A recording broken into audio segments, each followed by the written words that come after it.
আমার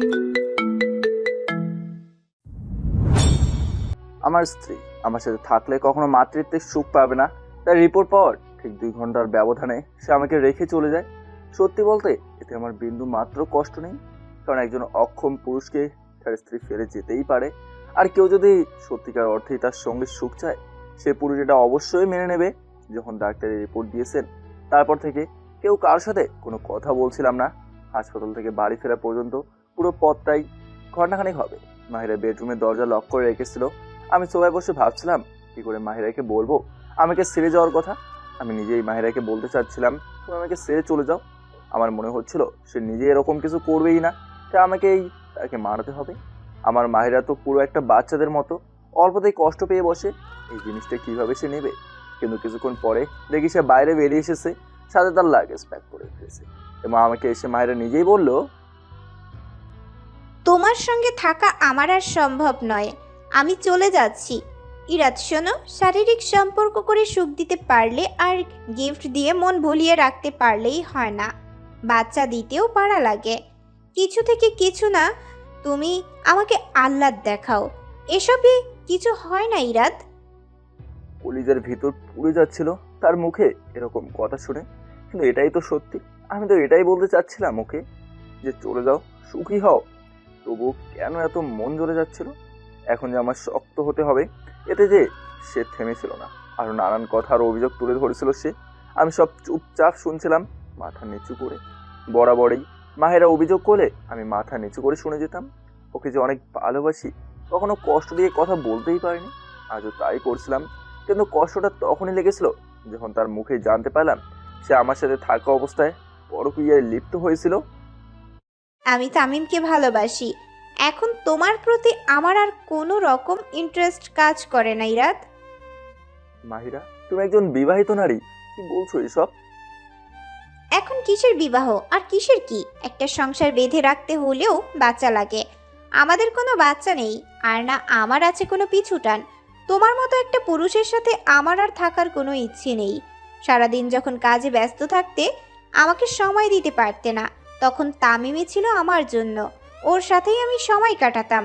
সে আমাকে ভালোবাসা দিয়েছে, তাই আমি আজকে শুকরিয়া করি আল্লাহর কাছে। সে আমাকে সত্যিটা বলার সাহস আর সুযোগ দিয়েছেন তিনি।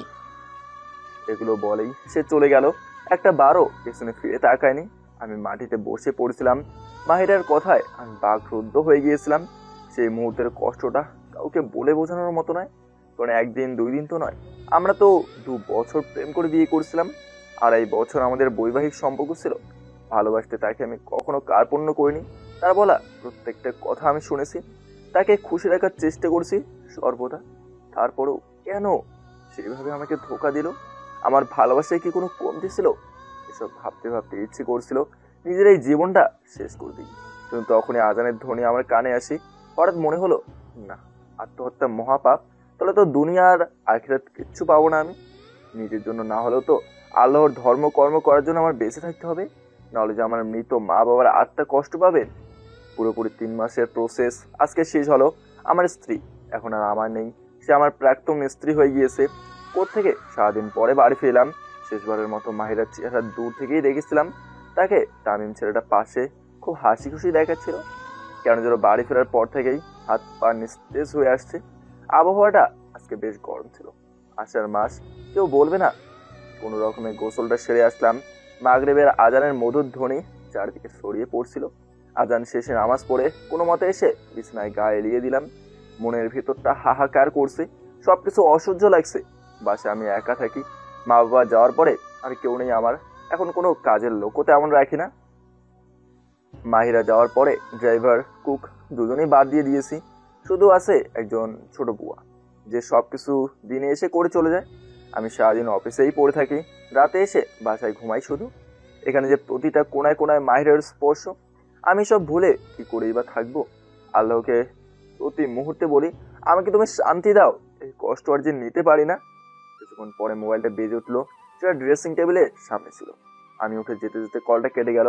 কলটা ব্যাক করবো, তখন দেখি ফোনের চার্জ শেষ। চার্জে দিয়ে ফোন আমি জানলা দিয়ে বাইরে তাকিয়ে দেখলাম মুষলধারে বৃষ্টি হচ্ছে। বাইরে ঠিকভাবে কিছু দেখাও যাচ্ছে না। এই গরম, এই ঝড় আল্লাহ পাক মহান, কখন কি হয় কেউ তা বলে বোঝাতে পারে না। আসলে অবশ্য ভাবছিলাম, হঠাৎ কলিং বেলের আওয়াজ পেলাম। ডুপ্লেক্স বাড়ি হওয়ার কারণে আমার বেশ খানিকটা সময় লেগে গেল ওপর থেকে নিচে নেমে দরজা খুলতে। দরজাটা খোলার সাথে সাথেই একটা মেয়ে কান্না করতে করতে আমার বুকে ঝাপটে পড়লো। সে আমাকে এমনভাবে জোর ধরে রেখেছে যেন তার অনেক দিনের হারানো কিছু সে ফিরে পেয়েছে। কয়েক সেকেন্ডের ভেতরে এমন কিছু ঘটে যাওয়াতে আমি সম্পূর্ণ স্তব্ধ হয়ে যাই। কোনো মেয়ে হঠাৎ করে যদি একটা অচেনা ছেলের বুকে আশ্রে পড়ে বাচ্চাদের মতো কান্না করতে থাকে, এটা যে কোনো মানুষেরই অবাক লাগবে। আরও যদি এটা নিজের সাথেই ঘটে তাহলে তো আর কিছু বলারই বাকি থাকে না।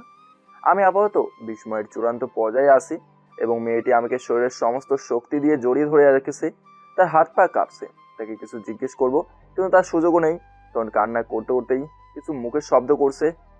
সে কি যেন বলতে চাচ্ছে, কিন্তু এত কান্নার মাঝে সব যেন স্পষ্টভাবে বের হচ্ছে না, যার ফলে আমি কিছুই বুঝতে পারছি না। হঠাৎ করে সে অজ্ঞান হয়ে গেল আমার বুকে থাকা অবস্থাতেই। আমি ভেবে পাচ্ছি না কি করব। 2-3 মিনিটের মাথায় কি থেকে কি ঘটে গেল। এমন অবস্থায় আমি মেয়েটাকে ভেতরে নিয়ে এসে একটি গেস্ট রুমে শুয়ে দিলাম। মেয়েটার চেহারা একদম গোলাপি হয়ে আছে, তার গায়ের সমস্ত কাপড় ভেজা। মেয়েটা যে একদম ফর্সা বোঝা যাচ্ছে, কিন্তু হাতে গলায় অনেকগুলো লাল দাগ, কিছু কিছু দাগ একদম নীল বর্ণ ধারণ করছে। বোঝা যাচ্ছে কেউ তাকে অনেক বেশি পরিমাণে মেরেছে। সে যখন আমাকে ধরে রেখেছিল তখন তার গায়ে একদম গরম ছিল। হয়তো অনেকক্ষণ বৃষ্টিতে ভেজার ফলে তার জ্বর এসেছে। তাকে বেশ কয়েকবার ডাক দিলাম কিন্তু কোনো সাড়া পেলাম না। তার সেন্স নেই একেবারেই। এমতো অবস্থায় আমি পড়ে গেলাম মহা মুশকিলে। তার জ্বর বাড়ছে ক্রমাগত, বাইরে বৃষ্টিও যেন থামার নাম নিচ্ছে না। কিছুক্ষণ পরে মনে পড়লো পাশের বাসায় এক বয়স্ক দম্পতি থাকেন। তারা উভয়ই ডাক্তার দাদা ভাই আব্দুল্লাহ আর সুরাইয়া দাদু। তারা আমাকে ছোট থেকেই অনেক ভালোবাসে। আমার আর মাহিরের বিয়েতে ওনারা অভিভাবকের মতোই সব করছিলেন। এবং আমার এই দুর্দিনে মাহিরা আমাকে ছেড়ে যাওয়ার পরে কেউ খোঁজ না নিলেও দাদু আর দাদি আমার খোঁজ ঠিকই রেখেছিলেন। আমার মনে হচ্ছে এই মুহূর্তে সুরাইয়া দাদুকে ডেকে আনাই শ্রেয়। যেই কথা সেই কাজ। মেয়েটিকে বাসায় লক করে এই বৃষ্টির মধ্যেই আমি প্রায় দৌড়ে গেলাম দাদুর বাসায়। দরজায় নক করতেই সুরাইয়া দাদু নিজেই এসে দরজা খুললেন। চশমা পড়তে পড়তে পুরো কুচকে আমার দিকে তাকিয়ে চিনতে পেরে একটা হাসি দিয়ে দাদু বললেন, আরে দাদু ভাই যে, সে কি, তুমি তো একদম ভিজে গিয়েছো, তাড়াতাড়ি ভেতরে আসো। দাদু আমার সাথে একটু বাসায় চলুন, অনেক জরুরি দরকার। কেন, কি হয়েছে? দাদুকে পুরো ঘটনা বললাম। দাদু আগে চলুন প্লিজ। দাঁড়াও, ছাতাটা আর ওষুধ নিয়ে আসি। আর হ্যাঁ, সাথে টুনিকেও নিয়ে যাই। মাথা নেড়ে হ্যাঁ বোঝালাম। দাদু রুমে ঢুকে মেয়েটার অবস্থা দেখে আমার দিকে একবার তাকায়, আরেকবার মেয়েটার দিকে, তারপর মেয়েটার গায়ে হাত দিয়ে দেখে আমাকে বললেন, দাদু ভাই, এর অনেক জ্বর, জামা পাল্টে দিতে হবে। কোনো জামা আছে বাসায়? হ্যাঁ ঘরে পরার কিছু জামা আছে মাহিরার, সে ওগুলো রেখে দিয়েছে। এনে দাও আমাকে। একটা বাসন্তী রঙের সালোয়ার কামিজের সেট আর হেয়ার ড্রায়ার দিয়ে দাদুর হাতে দিয়ে আমি রুমে এসে চেঞ্জ করে নিলাম। ইতিমধ্যে মেঘের বিরাট বর্ষণ কমে গেছে, বাইরে হিমেল হাওয়া বইছে, তবে হালকা হালকা ঝিরিঝিরি বৃষ্টি পড়ছে।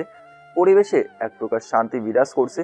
মনে হচ্ছে সব ধরনের আবর্জনা স্তূপ মুছে গেছে, সব পরিচ্ছন্ন হয়ে গেছে, সবকিছু এখন সঠিকভাবে হবে। কি যেন আজকের আকাশ বাতাস কিছু বলতে চাইছে। কিছুক্ষণ পরে নিচে এসে দাদুকে দেখি মেয়েটাকে ঠিকঠাক করে দিয়েছেন। তুমি পাশে বসে মাথায় জলপট্টি করে দিচ্ছে। ইরাত, ওর অনেক জ্বর দাদু ভাই, জ্ঞান ফেরা পর্যন্ত জলপট্টি করা লাগবে। আর মেয়েটাকে দেখে যা বুঝলাম, মনে হচ্ছে সে ভালো ঘরের, চেহারাটাও কত নিষ্পাপ। ইরাত শুধু মনোযোগ দিয়ে দাদুর কথাগুলো শুনে ভেদটা বুঝতে চেষ্টা করছে। সে তো মেয়েটার দিকে দরকারের খাতিরে শুধু তাকিয়ে রেখেছিল একবার। আসলে তার দেখার কোনো ইচ্ছেও নেই। মাহিরা ছাড়া যে ইরাদের মনে কোনো চেহারা কখনো ধরেনি, আর সে নিজে থেকে কাউকে দেখতেও চায়নি, এমনকি আজও চায় না।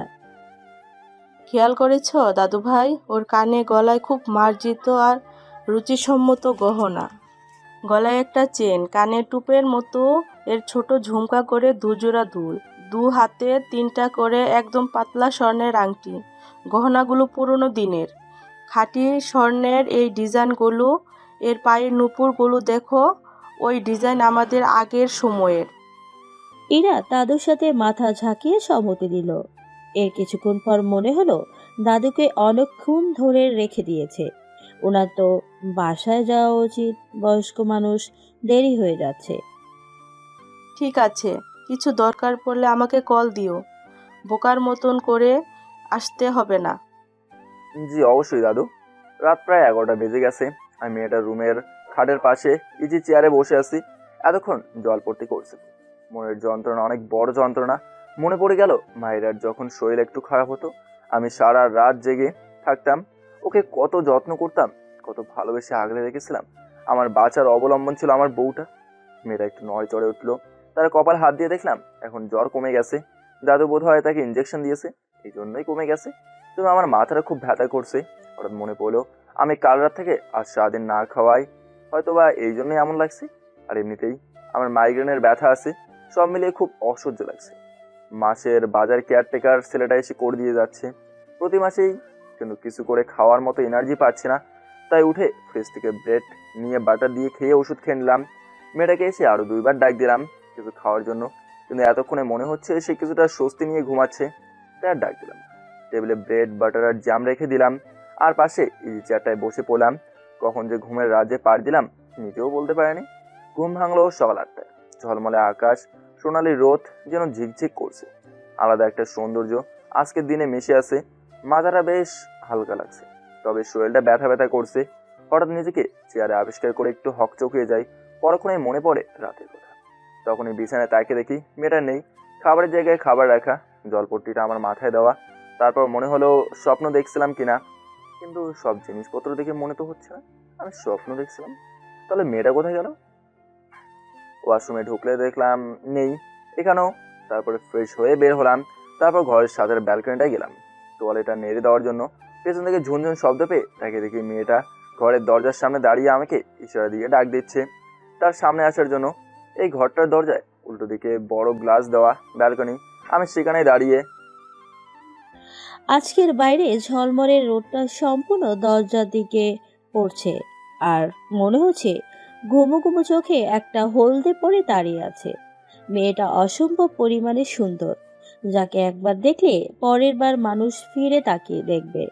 লম্বা লম্বা চুল, দৈর্ঘ্য আখি পল্লব, বাচ্চাদের মতো ইনোসেন্ট চেহারা, দুধে আলতা গায়ের রং। যে কোনো পুরুষ মানুষের মনে তোলপাড় তৈরি করার জন্য এই মেয়ের চোখের চাউনি যথেষ্ট। তবে ইরাদের মনে এরকম কিছুই হচ্ছে না, কারণ সে তো মন ভাঙা একজন মানুষ, যে এখন অনুভূতি শূন্য। আমি কিছু না বলে তার সামনে যেতেই সে হেঁটে হেঁটে ডাইনিং এ চলে এসেছে। চেয়ার টেনে আমাকে বসতে বললো, নিজে অন্য একটা চেয়ারে বসলো। টেবিলে তাকে দেখি হরেক রকমের নাস্তার আয়োজন করে রেখেছে মেয়েটা। পরোটা, ভাজি, অমলেট, চা। এগুলো দেখে আমি আবারও অবাক। সে কখন ঘুম থেকে উঠলো আর এগুলো করলো? আমি তো কিছুই জানি না। যদিও আমার ঘুম অনেক পাতলা, কিন্তু অনেকদিন পরে কাল ওষুধ খেয়ে ঘুমানোর কারণে মনে হয় জাগনা পাইনি। আমি এসব ভাবছিলাম তখন সে আমাকে ইশারা দিয়ে খেতে বলছে। এতক্ষণ আমি বুঝতে পারলাম এই মেয়েটা হয়তো কথা বলতে পারে না। মনে মনে খুব খারাপ লাগছে, একটা মানুষ কথা বলতে পারে না, না জানি কত কষ্ট হয়। যাক, এসব ভেবে কাজ নেই। তাকেও আমি খেতে বললাম। দেখি সে খাবার নিচ্ছে না, চোখ দুটো ছল ছল করছে। আমি তার প্লেটে খাবার দিলাম। আপনার এখন খেতে হবে, নয় কালকের মতো জ্বর হবে। মেয়েটা কিছুই বলছে না। আমার খাওয়ার ইচ্ছে নেই একদমই, তবে এখন না খেলে আবার মাথাটা ধরে বসবে। অফিসে যাওয়াটা মিস হয়ে যাবে তাহলে। এটা আমি কোনোভাবেই করতে পারি না। খাবার খুবই সুস্বাদু হয়েছে। সে খাচ্ছিল না, তারপরে বারবার বলে খাওয়ালাম। আমরা উভয়ই খাওয়া শেষ করলাম। এরপর মেয়েটা উঠে যাচ্ছিল কিচেনের দিকে। আমি অবাক হচ্ছি তার কর্মকাণ্ড দেখে, তার ব্যবহার দেখে মনে হচ্ছে এই বাড়ি, এই পরিবেশ, আমি সবই তার চিরচেনা। তাকে আমি বাধা দিলাম, বসতে বললাম এবং তার ওষুধ এনে দিলাম খেতে। সে খেয়ে নিল। আমি একটা কাগজ আর কলম নিয়ে তার সামনে দিয়ে বললাম, আপনি কে, কোথা থেকে এসেছেন? পরিবারের কারো ফোন নাম্বার থাকলে এখানে লিখুন, আমি আপনাকে বাসায় পৌঁছে দেওয়ার ব্যবস্থা করছি। কিছুক্ষণ মেয়েটার নিচের দিকে তাকিয়ে রইলো। বুঝলাম সে কান্না করছে। তার নাক, গাল একদম লাল হয়ে গেল। মেয়েটা এবার আমাকে আরো অবাক করে কিছুক্ষণ পরে বলে উঠলো, আমি কি কিছুদিন আপনার বাসায় থাকতে পারি? সব কাজ করে দিব বিনিময়ে। এক রাতের পরিচয়ে যদি হঠাৎ করে কোনো রূপবতী মেয়ে এমন প্রস্তাব দিয়ে বসে একটা যুবককে, এতে যে কেউ তখন অপ্রস্তুত হয়ে যাবে। আর সবচেয়ে বড় কথা, যে মেয়েকে এতক্ষণ ধরে বাক প্রতিবন্ধী ভাবছিলাম আমি, সেই মেয়ের মুখেই এমন কথা শুনে আমি খুব অবাক হয়ে গেলাম। সে মুখ ফুটে আমাকে এমন কিছু বলবে আমি একদমই আশা করিনি। রাত থেকে মেয়েরা আমাকে একটার পর একটা শখ দিয়েই চলছে, আর এখন আমি প্রত্যুত্তরে কি বলবো তাই বুঝে পাচ্ছি না। আমার মনে অনেকগুলো কথা ঘুরপাক খাচ্ছে। প্রথমত, একজন অপরিচিত মানুষকে কোনো মতেই বাড়িতে থাকতে দেওয়ার মতো বিশ্বাস করা যায় না। তার উপরে একে দেখে কোনো রকমেই কাজের মেয়ে বা নিম্নবিত্ত পরিবারের মনে হচ্ছে না। আর এসব ভাবতে ভাবতেই আমি পড়ে গেলাম মহা বিপাকে। এদিকে মেয়েটি নিঃশব্দে কাঁদছে। হতেও পারে সে আসলেই বিপদে, কিন্তু যদি এমন কিছু না হয়, যদি তার মতলব ভিন্ন থাকে। শহরে এখন ভিন্ন ভিন্ন পন্থা অবলম্বন করে চোরের ডাকাতেরা তাদের মতলব সিদ্ধ করে থাকে। আপাতত ডাইনিং স্পেসের পরিবেশটা বেশ থমথমে হয়ে আছে, একদম পেন ড্রপ সাইলেন্ট হয়ে আছে সব। মেয়েটা একবার ওর চোখ তুলে তাকাচ্ছে না। কিছুক্ষণ পরে সে বলে ওঠে, দেখুন, আমি চোর বা ডাকাত নই। আমি সত্যিই কাজ করব।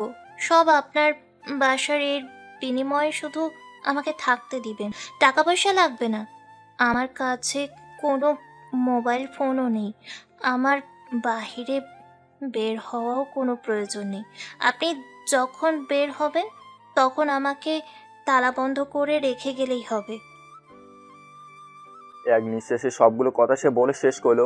এবার আমার জবাবের অপেক্ষায় সে অসহায় দৃষ্টিতে বাচ্চাদের মতো তাকিয়ে আছে আমার দিকে। তাকে একদম একটা ছোট্ট বাচ্চা মনে হচ্ছে। একটু আগেও তার ঘুমের রেশ কাটেনি, কিন্তু এখন দেখে মনে হচ্ছে তার চোখে কোনো ঘুম নেই। একটা জবাবের অধীর আগ্রহে অপেক্ষা করছে সে। মাথায় অনেক কিছুই ঘুরপাক খাচ্ছিল, কিন্তু পরক্ষণেই মনে হলো যদি সে আসলেই বিপদে পড়ে থাকে আর আমি এই মুহূর্তে তাকে বের করে দিই, তাহলে তার অনেক বড় ধরনের বিপদের সম্মুখীনও হতে পারে। আর আমার আগে পিছে তো কেউই নেই, আমাকে কি করেই বা ক্ষতিগ্রস্ত করবে। আগে মাহিরা ছিল, মনের মধ্যে একটা ভীতি ছিল, তাকে আগলে রাখতে হবে, তার জন্য হলেও আমার বাঁচতে হবে। কিন্তু এখন এমন আর কিছুই নেই। আর বেশি থেকে বেশি কি হবে? ডাকাতি, আমাকে মেরে ফেলা। আসল কথা হচ্ছে যদি আমি মারাও যাই কোনো অ্যাক্সিডেন্ট হয়ে, তাতেও দুঃখ থাকবে না। আর একমাত্র কারণ হলো আমার মনটা আরো 3 মাস আগেই মরে গেছে। এখন একটা জীবন্ত লাশ হয়ে বেঁচে আছি। এই দেহের মৃত্যু হয়ে গেল ভালো, আপনি থাকতে পারেন, কোনো সমস্যা নেই। কথাটা বলার সাথে সাথেই মেয়েরার মুখে একটা প্রশান্তের হাসি ফুটে উঠলো এবং সে চেয়ার থেকে উঠে কিছু না বলে প্লেটগুলো নিয়ে সোজা রান্নাঘরে চলে গেল। আমি থম ধরে টেবিলেই বসে আছি। এর মাঝে এসে সে সুন্দর করে টেবিল গোছালো। আমি তাকে দেখে একটু অবাকই হই। কেমন যেন এক ভিন্ন প্রজাতির মানুষ মেয়েটি। হঠাৎ ঘড়িতে টিং টিং আওয়াজ হচ্ছে, তাকে দেখি 10টা বেজে গেছে। আমার মিটিং আছে একটা, মানে 10টা 30। তাড়াতাড়ি করে উঠে চলে গেলাম উপরে আমার ঘরে। মেয়েটা রান্নাঘরে ছিল, আমি তাকে নিচে রেখে এসেছি। তাড়াতাড়ি করতে গিয়ে তোয়ালে আনতেই ভুলে গেছি। আমরা এই বদ অভ্যাস আর ভালো হলো না। প্রায় প্রতিদিনই এমন হয়। অলরেডি আমি শাওয়ারের নিচে দাঁড়িয়ে আছি। এখন কি আর করার, একেবারে গোসল শেষ করে বাথরুম থেকে বের হতে হবে। শাওয়ার শেষ হওয়ার পরে বাথরুমের দরজা খোলার সময় দেখি হ্যান্ডেলের মধ্যে তোয়ালটা ঝুলিয়ে রাখা। বুঝতে পারলাম মেয়েটাই রেখে গেছে হয়তো, কারণ ছোট বুয়া তো 3 দিন ছুটিতে গেছে। শরীর মুছে তোয়ালে পরে ঘরে আসলাম। দেখি খাটের ওপরে আমার নেভি ব্লু কালারের একটা শার্ট, ব্ল্যাক ফর্মাল প্যান্ট আর ব্ল্যাক একটা টাই রাখা। অনেকগুলো কাপড় আয়রন করিয়ে আনানোর পরে নিচে রয়ে গিয়েছিল, ওখান থেকেই বেছে এই কাপড়গুলো এনে দিয়েছে সে। এবার আরো অবাক হলাম না। তার কারণ হলো সে আমাকে অবাক করার কর্মকাণ্ড করছে প্রায় 18-20 ঘন্টা ধরেই। রেডি হয়ে নিচে নেমে এলাম। মেয়েকে আশেপাশে কোথাও দেখছি না, হয়তো রেস্ট করছে। এমনিতে তার শরীর বেশ খারাপ ছিল। মেন গেট দিয়ে বের হবো, ঠিক তখনই পেছন থেকে চামচ জাতীয় কিছু পাওয়ার শব্দ হলো। তাকে দেখি হলদে পরি হাতে একটা টিফিন বক্স নিয়ে দাঁড়িয়ে আছে। তার হাত থেকেই চামচটা পড়ছে। মুখে একটা প্রশস্ত হাসি ফুটিয়ে সে আমার দিকে এগিয়ে এসে টিফিন বক্সটা আমার হাতের সামনে ধরে বলল, বাহিরে যাওয়ার সময় ডাক দিতে হয় না, তাই অভিনব একটা পদ্ধতি দিয়ে ডাক দিলাম। আই হোপ আপনি মাইন্ড করেননি। না ঠিক আছে। অফিসে যাচ্ছেন? হুম। এটা নিয়ে যান। কিন্তু এটা দুপুরের জন্য খাবার। দরকার ছিল না। নিন, ধরুন। বেশি কিছুই করিনি, কাল থেকে আর এমন হবে না। আমি বাইরেই খাই ক্ষুধা পেলে, আর কখনোই লাঞ্চ বাসা থেকে নিয়ে যায় না। মনে মনে বললাম বাইরে থাকতে দুপুরে লাঞ্চ কখনো বাসা থেকে নেওয়া হতো না, অভ্যাস আছে আমার। এখন থেকে নিবেন। আমি আর কথা বাড়ালাম না। আর শুনুন, গেটটা তালা বন্ধ করে যান। আমি তার দিকে একবার তাকালাম, তারপর গেট লক করে বের হয়ে গেলাম। মিটিং আলহামদুলিল্লাহ অনেক ভালো হয়েছে। দুপুরে 1টার মতো বাজে, সবাই লাঞ্চ ব্রেক নিচ্ছে। আমি আমার কেবিনে বসে কাজ করছিলাম। এর মধ্যে লাঞ্চ বক্সের দিকে নজর পড়লো। খুলে দেখি বক্সের মধ্যে এগ স্যান্ডউইচ আর 2 পিস চিকেন ফ্রাই, সাথে একটা চিঠি। সেই কাগজের মধ্যে লেখা, যেটা আমি সকালে মেয়েটির সামনে রেখেছিলাম। অনেক অনেক ধন্যবাদ মিস্টার, আমাকে আপনার বাসায় আশ্রয় দেওয়ার জন্য। আর সরি আজকে এরকম লাঞ্চ দেওয়ার জন্য। আসলে অল্প সময়ের মধ্যে করেছি তো, কাল থেকে ইনশাল্লাহ সব ঠিকঠাক হবে। চিঠিটা দেখে মনে পড়লো তার নামই তো জানা হলো না এখনো। আর মিস্টার লেখার পর এতগুলো ডট ডট ডট দেখে মনের অজান্তে একটা হাসি ফুটে উঠলো আমার মুখে। অনেকদিন পরে দুপুরে খাবার খেলাম, আর মেয়েটার হাতের রান্না এক কথায় প্রশংসনীয়। 2:30 দিকে সুরাইয়া দাদুর কল আসলো। আসসালামু আলাইকুম দাদু। ওয়ালাইকুম আসসালাম। ইরাত, ভালো আছো দাদু ভাই? জি আলহামদুলিল্লাহ দাদু, আপনি? আলহামদুলিল্লাহ ভালো দাদু ভাই। শোনো, মেয়েটির জ্ঞান ফিরেছে, তাকে একটা ইঞ্জেকশন দিতে হবে, না হয় জ্বর বাড়তে পারে। সে তোমার এখানে আছে এখনো? জি দাদু। এরপর দাদুকে সব কথা বললাম। দেখো দাদু ভাই, ওভাবে সবাই বিশ্বাস করা ঠিক হবে না। তবে আমি তো আর এভাবেই বুড়ি হয়ে যাইনি। ডাক্তারি করে জীবনে বহু ছেলে মেয়ে দেখেছি। এখন কথা বললেই কিছুটা আঁচ করতে পারি কে ভালো আর কে মন্দ। তাই তুমি চিন্তা করো না। একটু পরে তোমার বাসায় যাচ্ছি, তখন বোঝা যাবে মেয়েটি কী রকম।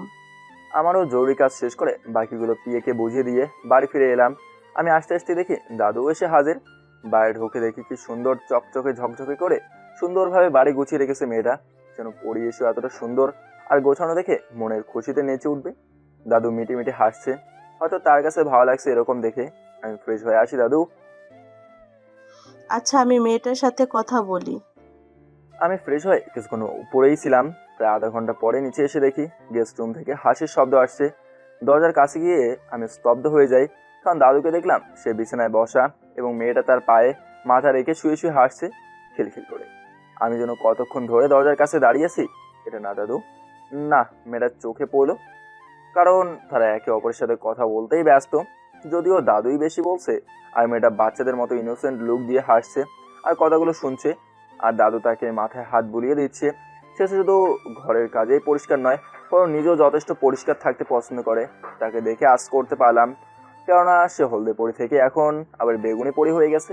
অর্থাৎ তার কালকে পরে আসে জামাটা চেঞ্জ করে আবার পরে নিয়েছে। হয়তো কাজ শেষ করে গোসল সেরে ফেলেছে। আমাকে দেখে দাদু বলে, ইরাত দাদু ভাই, আমি চলে যাই। তাহলে এখন তুমি আমাকে গেট পর্যন্ত এগিয়ে দিয়ে আসো। আর মাঝেই আমাকে দেখে মেয়েটা উঠে বসে পড়ে। জি দাদু। আমি বুঝেছি দাদু কেন আমাকে ডাক দিল গেট পর্যন্ত। গেটের কাছে এসে দাদু আমাকে বলল, মেয়েটা আসলে দেখতে যেমন মন্দ তেমন না, বরং এর চেয়ে বেশি ভালো। তাকে নিঃসন্দেহে আমরা মনে হয় বাড়িতে জায়গা দেওয়া যায় দাদু ভাই। তুমি তাকে রেখে ভালো করেছো, তবে ও এখন বেশি দুর্বল। আমি ইঞ্জেকশন দিয়ে দিয়েছি। দাদুকে বিদায় দিয়ে তার ঘরে আসলাম। বাইরের আকাশে হালকা হালকা মেঘ জমেছে, পরিবেশ ঠান্ডা হয়ে আছে। ব্যালকনির দরজাটা খোলা, হিমেল হাওয়া এসেছে।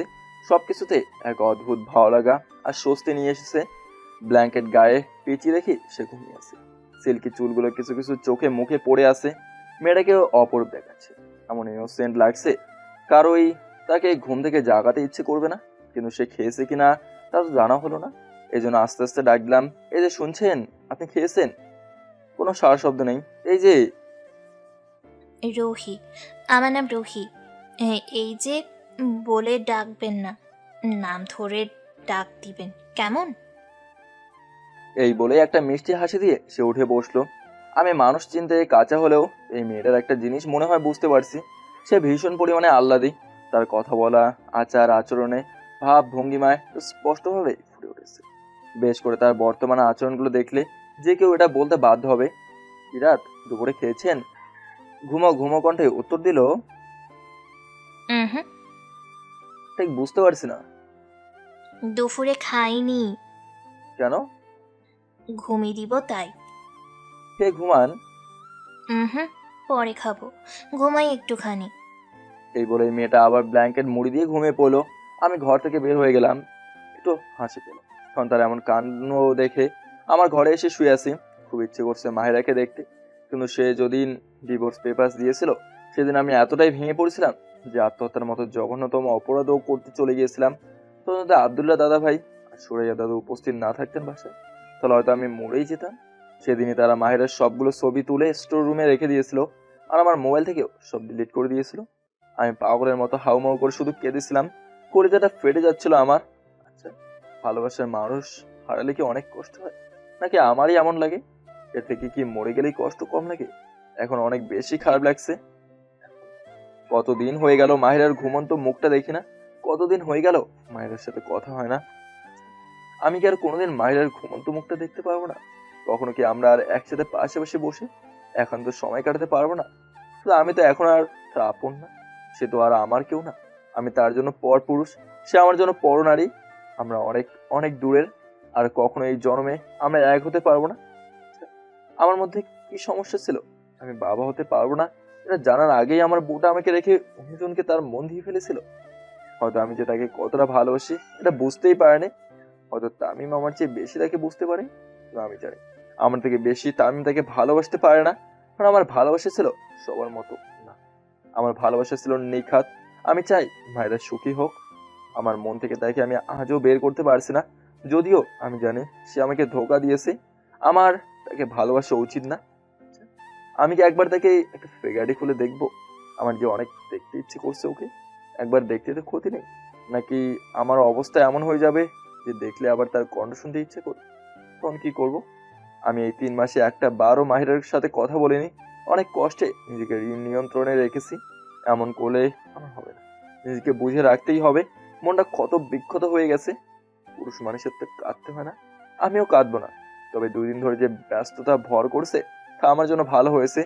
কখন যে ঘুমিয়ে পড়ছি আমার খেয়াল আসছে না। মাত্র চোখ খুলাম, ঘড়িতে তাকে দেখি রাত 9টা বাজে। মেয়েটা খেয়েছে কিনা কে জানে, একবার দেখে আসি। অসুস্থ মানুষ, নিচে এসে তার ঘর দিকে পা বাড়াতে দেখি সে তার বেডরুমে বসে নামাজ পড়ছে। কি নিষ্পাপ দেখাচ্ছে। হু হু করে মনোজাতের সময় কি যেন কান্না করছে, একদম কাল রাতের মতো কান্না।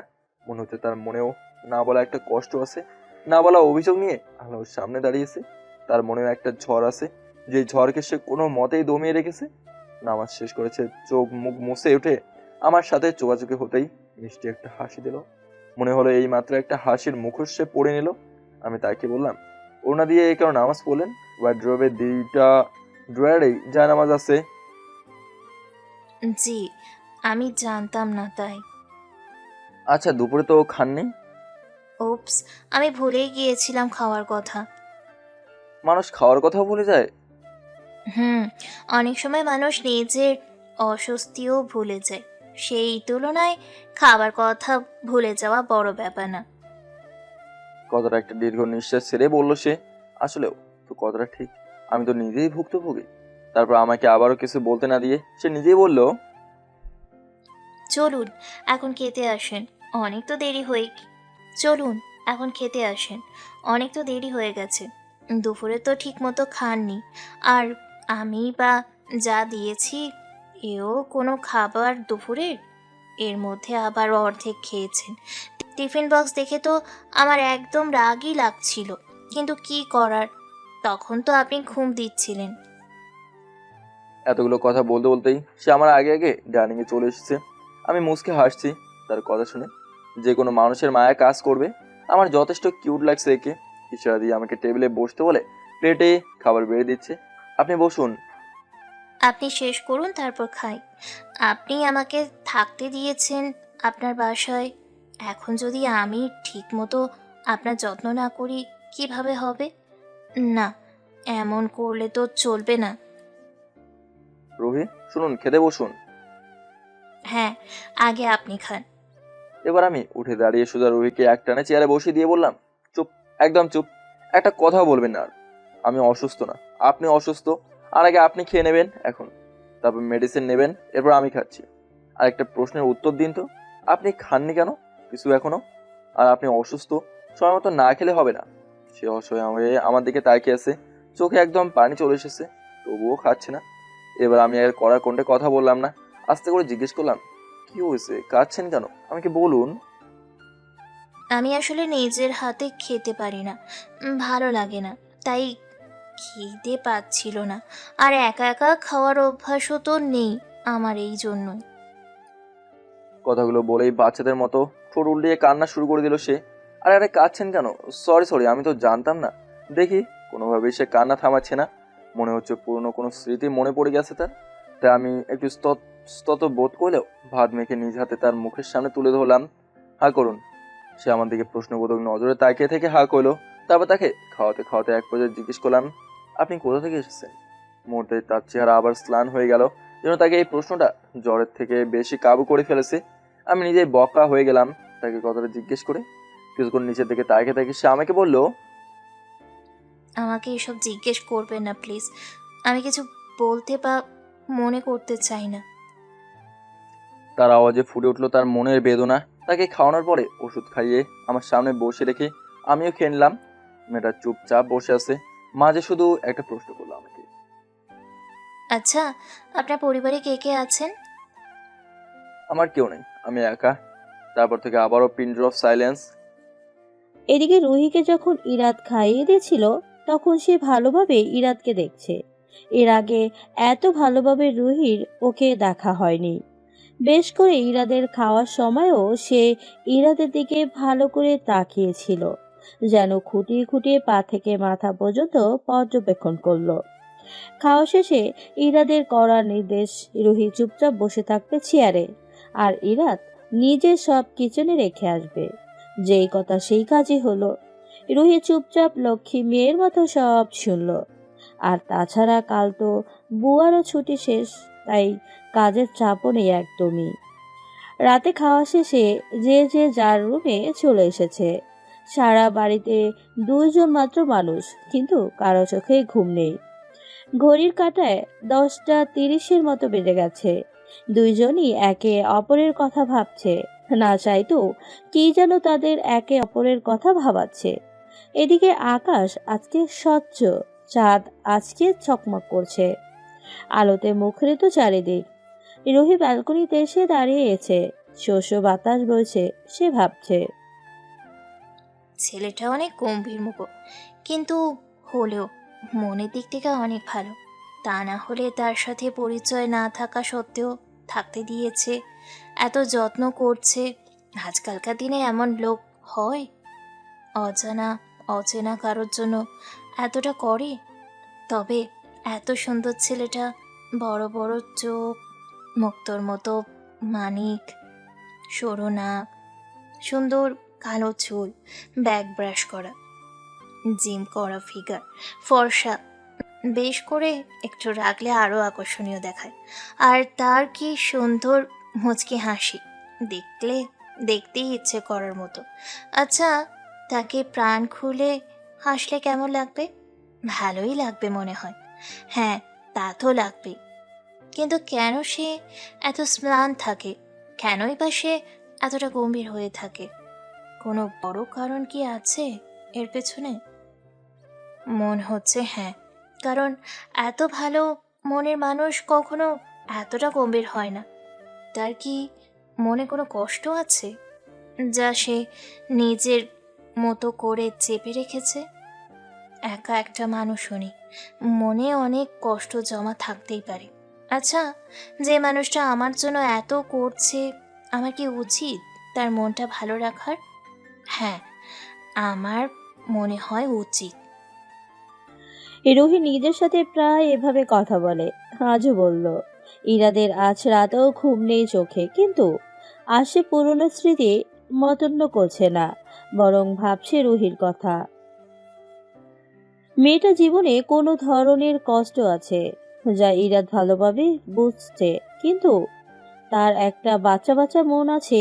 এই মনটা কি মরে যেতে দেওয়া উচিত? ইরাদের ইচ্ছে করছে, কারণ মেয়েটা কাল থেকে এসে কত কিছু করেছে এই অসুস্থ শরীর নিয়েও।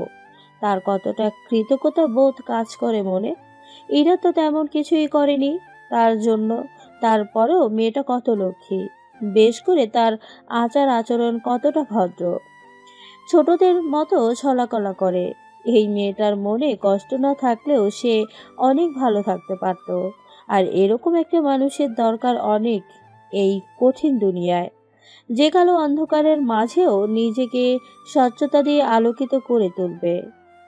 এবং এই জন্য তাকে মন খুলে বাঁচতে দিতে হবে। আর এই সুখটুকু ইরাদের মনে হচ্ছে দেওয়া উচিত, কারণ ইরাদের বিরাট মরুভূমির মতো জীবনের মতো মেয়েটা একটা ঠান্ডা সাগর হয়ে এসেছে। তার হাসি দেখলে একটা তৃপ্তি কাজ করে ইরাদের। কাঠফাটা রোদে একটা ছায়ার মতো লাগে মেয়েটাকে। যে 3 মাসে একবারও হাসেনি তাকে একটু হাসাতে পেরেছে মেয়েটা তার আচরণের মাধ্যমে। এই কথাগুলো মনের কোণে উকি দিচ্ছে ইরাদের, কারণ কথাগুলো তো অস্বীকার করার মতো না। আর যেই জীবনের বাঁচার কোনো অবলম্বনই নেই, সে কি পারে না একজনের সাহারা হতে? আর এই মানুষটা শান্তিপূর্ণ করে ফেলে আশপাশ শুধুমাত্র নিজের উপস্থিতির মাধ্যমে। আমার জীবনে তো কোনো গতি নেই, তবে একটা নিষ্পাপ মনের মেয়েকে ভালো রাখার জন্য আমার যা যা করা দরকার আমি আমার সাধ্যের মধ্যেই চেষ্টা করে যাব। নাই বা থাকলো কোনো অধিকার, নাই বা হলাম আপন কেউ, নাই বা কোনো সম্পর্ক হলো আমাদের, কিন্তু অধিকারের আশা না করেই তার ভালো রাখার একটা কারণ হতে চাই, পবিত্র একটা কারণ। এই সিদ্ধান্তই আজ আমি নিয়ে ফেললাম। কালকে পর্যন্ত দুইটা অচেনা মানুষ আজকে নিজেদের ভালো রাখার কথা ভাবছে।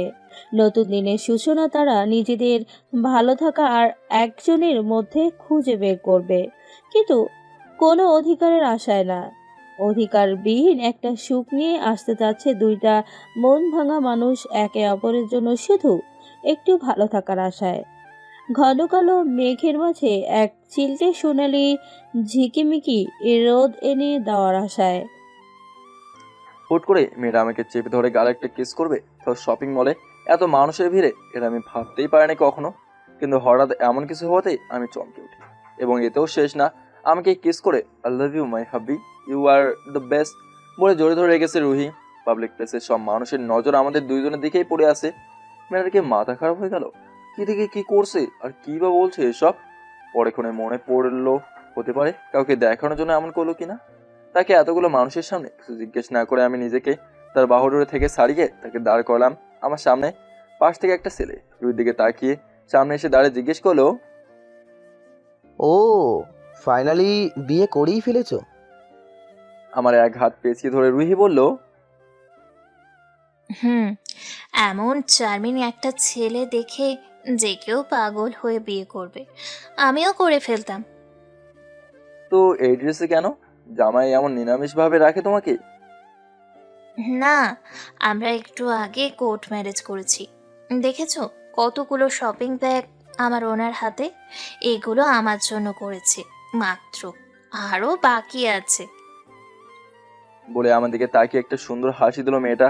তার কথা শুনে কেমন যেন রাগ হয়ে গেল ছেলেটা মুহূর্তের মধ্যেই, আর আমাকে পা থেকে মাথা পর্যন্ত ছেলেটা যেন স্ক্যান করলো, তারপর কিচ্ছু না বলেই চলে গেল। সে যাওয়াতে যেন রুহি হাফ ছেড়ে বাঁচলো। এবার আমার হাত ছেড়ে সে কিছু বলতে যাবে, তখন দেখি আমার কোম্পানির বর্তমানে সবচেয়ে বড় ইনভেস্টর মিস্টার আসাদ সাহেব এগিয়ে আসলো। পিছনে তার স্ত্রী আর বড় ছেলে শাহিন ও তার স্ত্রী উপস্থিত, হাতে অনেকগুলো ব্যাগ। কিছু মাস আগেই তার ছেলের বিয়ে হয়েছে, হয়তো পারিবারিক সময় কাটানোর জন্য সবাই একত্রে বেরিয়েছে। এমন সময় তাকে দেখে আমি ভয় পেয়ে গেলাম কিছু শুনে ফেললেন কিনা। তিনি এসে আমাকে জড়িয়ে ধরলেন। Congratulations, Irad. I am so happy for you. Irad, to be honest, তোমার ডিভোর্স নিয়ে আমাদের অনেক মন খারাপ ছিল। যেই ভয় পেয়েছিলাম তাই হলো, তিনি সব শুনে ফেলেছেন। আমার ডিভোর্স হওয়ার কথা সবাই জানতো, এতে সবার মনেই খারাপ হয়েছিল। বেশ করে আমার ম্যানেজারের তার মাধ্যমে আসাদ সাহেবের সাথে আমার পরিচয় হয়। এখন উনি মুরব্বী মানুষ, তাকে এত কাহিনী খুলে বলার মতনও না। আর একটা মেয়ে একটা ব্যাচেলার ছেলের সাথে থাকে, এটা শুনে খারাপ ভাববে যে কেউ। মাইরে যাওয়ার পরে থেকেই বিজনেসের অবস্থাও তো খারাপ হয়ে গেছে। উনি যদি এসব শুনে আমার সাথে ডিল ক্যান্সেল করে দেয়, আমার অবস্থা মাটিতে পড়ে যাবে। সব মিলিয়ে মনে হলো যে নাটকটা একটু আগে রুহি করছে সেটা আমারও কন্টিনিউ করতে হবে। Thanks Lord uncle. এবার রুহি আমার দিকে বড় বড় চোখ করে তাকিয়ে আছে। আন্টি রুহিকে জড়িয়ে ধরে পাশ থেকে বলল, কি সুন্দর একটা বউ, মাশাআল্লাহ। আমার মনটাই ভরে গেল ওকে দেখে।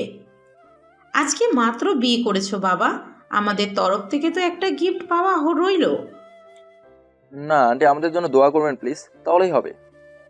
না না, তোমার আন্টি একদম ঠিক বলেছেন। তোমাদের হানিমুন ট্রিপটা আমাদের তরফ থেকে গিফট রইল। শাহিন সিলেটের ওই রিসোর্টটার নাম জানো কি? তুমি আর বৌমা ঘুরে আসলে যে। বাবা গ্রেট সুলতান। তোমার ভাইয়ের জন্য 1 সপ্তাহের বুকিং দিয়ে দাও, পেমেন্ট সহ। আঙ্কেলের কথা শুনে সাহিল কল দিয়ে দিল। এদিকে আমি আঙ্কেলকে মানা করাতেও উনি আমার কথা শুনলেন না, বরং বললেন বিয়ে হয়েছে বিধায় আগামী 1 মাস পরে যাতে ব্যবসার কাজে হাত দিই, এই 1 মাস উনি কোনো কাজের কথা শুনতে চান না আমার মুখে। আব্বু আজকে রাতের বুকিং দিয়ে দিলাম। Great job. আর আমাদের প্রাইভেট জেটটা আজকে রাতে ইরাদ আর ওর ওয়াইফকে দিয়ে আসো। কি বলো মিসেস? একদম ঠিক বলেছেন, এটাই ভালো হবে। এখন এই মুশকিল থেকে কোনোভাবেই বের হওয়ার রাস্তা আমার সামনে আর নেই। রুহির দিকে তাকিয়ে দেখি সে অসহায়ভাবে আমার দিকে তাকিয়ে আছে।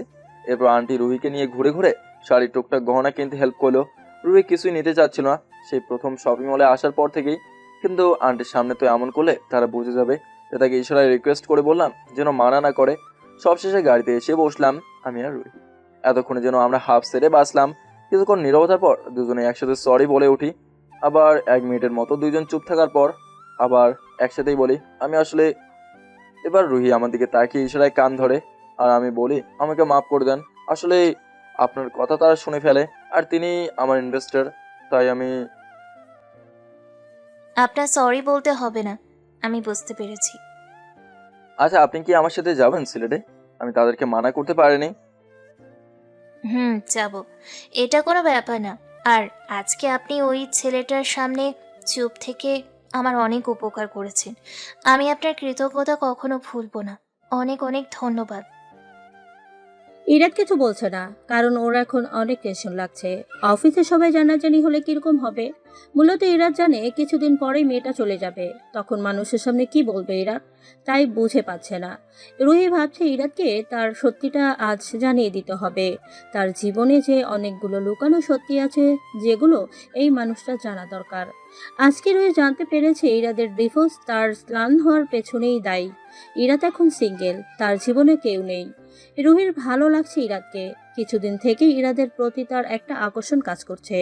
সে বুঝতে পারছে না এমন কেন হচ্ছে, কিন্তু আজকে যখন সবার সামনে নিজেকে ইরাদের স্ত্রী বলেছে, এরপর থেকেই মনে এক প্রকার শান্তি অনুভব করছে রুহি। ইরাদকে স্পর্শ করে তার যেমন অনুভূতি হয়েছে তা যেন স্বর্গীয়। এরকম শিহরিতও আগে কখনো রুহির হয়নি। আজ এমন কিছু করে বসবে তা নিজেও জানতো না। কিন্তু আজ আবিরকে এটা দেখানো অনেক বেশি দরকার ছিল। তবে ইরাদ কি রাগ করেছে ওর উপরে? রাগ হতেও পারে। গাড়ি চলছে, এদিকে দুইজনই চুপ করে আছে। রুহি আজ ভেবে ফেলেছে এই ছেলেটাকে নিজের মনের জমানো সব দুঃখ কষ্ট, মান অভিমান সব কিছু বলে দিবে। ইরাদের বাড়িতে রুহি এসেছে প্রায় 10 দিনের মতো হয়ে গেছে। এই কয়দিনে ইরাদের সাথে তার দরকারি কথাবার্তা হলেও ইরাদ তাকে অনেক সম্মান করে। তার জ্বর সারা পর্যন্ত অনেক বেশি যত্ন করে ফেলেছে, তাকে সবকিছু থেকে আগলে রেখেছে। এতদিন পরে আজ ইরাদের জোড়াজুড়িতেই রুহি শপিংয়ের উদ্দেশ্যে নিয়ে ওর সাথে বের হয়েছে। আর এরই মাঝে এত সব ঘটে গেল। দুনিয়া অনেক ছোট। রুহি চায় না বাইরের মানুষের থেকে ইরাদ সবকিছু জেনে যাক। রুহি তো সবকিছুতেই ইরাদকে বিশ্বাস করে। বাড়িতে আসার পরে ইরাদের ফোনে মেসেজ আসলো আজ রাত 11টার দিকে তারা সিলেটের উদ্দেশ্যে রওনা হবে। রুহি আপনার রুমে আলমারির উপরে লাগেজ আছে, সেটা নামিয়ে প্যাকিং করে নেবেন। আমারটা আমি করে নিচ্ছি। 11টায় হেলিকপ্টারে উঠবো, 12টার মধ্যেই আল্লাহ চাইলে পৌঁছে যাব। ঠিক আছে। রুহি জামা কাপড় বের করে সব সাজিয়ে রেখেছে বিছানায়। ইরা তোকে একজন মেয়ে মানুষের দরকারি সব সামগ্রী কিনে দিয়েছে আরো কতদিন আগেই, তবে আজকে একদম নতুন বউদের মতো সব শপিং হয়েছে তার। সব কিছু তো ভালোই লাগছে, কিন্তু বিপত্তি ঘটলো তখনই যখন রুহি তাকিয়ে দেখে এত উপরে রাখা লাগেজ। এটা তো নামাবে কিভাবে? একটা চেয়ার নিয়ে সে চেষ্টায় লেগে গেল লাগেজ নামানোর, আর নিজের সাথে নিজেই কথা বলা শুরু করে দিল। ইরাদের কাপড় প্যাক করা শেষে আর সে ভেবে ফেলেছে যার যা ভাবার ভাবুক। তার জীবনে আগে অনেক মানুষকে মূল্য দিয়েছে, কিন্তু এখন তো রুহি মেয়েটা ছাড়া তার আগে পিছে কেউ নেই। এই আহ্লাদে মেয়েটার জন্য ইরাদের একটা টান কাজ করে মনের অজান্তে, যেটা ইরাদও জানে না। তার মায়ের একটা কথা মনে করেই মুখে একটা হাসি ফুটে উঠল ইরাদের। মা সবসময় বলতেন, কাউকে খুশি রাখতে গিয়ে যদি নিজের একটু সমঝোতা করতে হয় তাহলে পিছপা হবে না বাবা। আর মানুষের কথায় তোয়াক্কায় ইরাদ আর করবে না। তাই রুহি যতদিন থাকবে সে থাকুক, যাকে যা ইচ্ছে বলুক। ইরাত এটা নিয়ে কোনো উচ্চবাচ্য করবে না। মেয়েটার কোনো সমস্যা আছে দেখেই সে এমন করে। হঠাৎ মনে হলো রুহির লাগেজ যেই উপরে, এটাও নামাতে পারবেই না কোনোভাবে। নিচে গিয়ে রুহির রুমের পাশে দাঁড়াতেই ইরাত শুনতে পেল রুহি একা একা কথা বলছে। কেন যে রুহি, তুই ছোটবেলায় কমপ্লেন খেতি না? আজকে দেখে নে, এই তোর পরিণতি। ওপর থেকে লাগেজটাও নামাতে পারছিস না। চেষ্টা কর রুহি, চেষ্টা কর। এইটুকুর জন্য যদি ইরাতকে ডাক দিতে হয়, তোর কি মান সম্মান থাকবে কিছু? খুব করে সে চেষ্টা করছে, কিন্তু ডাবল তাকে সেই আলমারির উপরে শুধুমাত্র ইরাদের মতো লম্বা ছেলেরই হাত যাবে। ইরাত রুহির কাণ্ড কারখানা দেখে হাসে প্রতিদিন। আজকেও মিটিমিটি হাসছে ইরাত। হঠাৎ করে রুহির পা পিছলে পড়ে যেতে নেয়, তখনই ইরাদের কোলে এসে পড়ে। এবার সে ভয় কুকড়ে ইরাতকে চাপড়ে ধরে রেখেছে। রুহি চোখ নাক খুলেও বুঝে গেছে এটা নিশ্চয়ই ইরাত, ও লাইফ সেভিয়ার। কলিজার ভিতরে একদম ধুকধুক করছে রুহির, যে ওকে সব কষ্ট থেকে আগলে রেখেছে। সে এখনো ওকে ব্যথা পেতে দেয়নি, এটাও জানে। আর এই হাতের স্পর্শ প্রতিবার ওকে শিহরিত করে তোলে। ও এই হাতের স্পর্শ চিনে গেছে। ওর অন্তর পর্যন্ত এই স্পর্শ গিয়ে নিজের দাগ কেটে রেখে দেয়। এখন চোখ খুলতে পারেন, আর আমাকে ডাক দিলে আপনার মান সম্মান চলে যেত না। রুহি ইরাদের কোলে থেকেই বাচ্চাদের মতো ঠোঁট উল্টে ফেলেছে। এখন মন খারাপ করতে হবে না, আমি লাগেজ নামিয়ে দিচ্ছি, চুপ করে বসুন আপনি। এই বলে রুহিকে কোল থেকে নামিয়ে খাটের পাশে নিয়ে বসিয়ে দিল ইরাত। রুহি এই মুহূর্তগুলো অনেক বেশি এনজয় করে। ইরাদের শাসনগুলো ওর অনেক ভালো লাগে। দুইজন মিলে রুহির লাগেজ প্যাক করে ফেলেছে। রুহি, আজকে কিন্তু আসাদ আঙ্কেলের বাসায় ডিনার করতে হবে। তাদের বাসায় হেলিপ্যাড আছে, সেখান থেকে আবার একেবারেই সিলেটে চলে যাব আমরা। ঠিক আছে, কিন্তু আপনাকে কিছু কথা বলার আছে আমার অতীত নিয়ে। আমি আজকে আমার এই 23 বছর জীবনের কালো অধ্যায়গুলো আপনার কাছে তুলে ধরতে চাই। আমি আবিসার সিকদার রুহি। চিটাগাং শহরে আমার জন্ম। মা বাবা একমাত্র সন্তান ছিলাম। তারা আমাকে অনেক অনেক বেশি ভালোবাসতেন, কিন্তু এই সুখ বেশি দিন আমার সহ্য হয়নি। আমার যখন 9 বছর বয়স, তখনই মা বাবা অ্যাক্সিডেন্টে মারা যায়। কিন্তু পুরো বংশে প্রথম মেয়ে আমি, এবং শেষ পর্যন্ত আমার বাবা চাচাদের কারোর ঘরেই আর কোনো মেয়ে সন্তান জন্ম হয়নি। এই কারণে সবাই অনেক আদরে ছিলাম। দাদা দাদু আর বড় চাচা চাচির চোখের মনি ছিলাম সব সময়। আমার দাদা সেই এলাকার চেয়ারম্যান ছিলেন, আর জমিদার পরিবারে হওয়ার সুবাদে দাদা চাইতেন না আমরা কখনো আলাদা থাকি। আমাদের সব ডিসিশন উনিই নিতেন, এজন্য সবার বাড়ির একদম পাশাপাশি ছিল। আমার বয়স যখন 12 বছর, তখন বড় চাচার ছেলে সাকিব, ও আমার 5 বছরের বড় ছিল, ওকে চাচির বোনের কাছে লন্ডনে পড়তে পাঠিয়ে দিয়েছিল। ওর যাওয়ার মত ছিল না, তাই ও অভিমানে বলেছিল আর কখনো দেশে ফিরবে না। দাদু মারা যাওয়ার 1 বছর পরে, প্রায় 6 মাস আগে, সে হঠাৎ দেশে ফিরে আসে, কারণ বড় চাচুরও হার্টের অসুখ ধরা পড়েছিল। সেই দিন মাত্র আমার ফাইনাল প্রফের লাস্ট এক্সাম শেষ হয়েছিল। আমি খুব খুশি ছিলাম। এই এক্সামটা নিয়ে সবগুলো অনেক ভালো হয়েছিল। বাসায় ফিরে দাদুমণির খোঁজ করতেই কাজের মেয়েটা বলে দাদু নাকি বড় চাচার বাসায় গিয়েছে। আমিও এক প্রকার দৌড়ে চাচুর বাসায় গিয়েছিলাম। তখনই বড় হওয়ার পর সাকিব প্রথম আমাকে দেখে। স্বাভাবিকভাবেই কথাবার্তা হয় তার সাথে, আমার সাথে তার। আমি বুঝতে পারিনি ওর মনে আমাকে নিয়ে কী রকম চিন্তা ভাবনা কাজ করছে। সাকিব সবার বড় ছিল আর দূরে থাকতো, আর দূরে থাকার বিধায় আমাদের কারোর সাথেই তেমন ভাব হয়নি। আমি অন্যান্য কাজিনদের সাথেও বড় হওয়ায় ওদের সবার আদরে ছিলাম। আমি খুব সহজে সবার সাথে মিশতে পারতাম।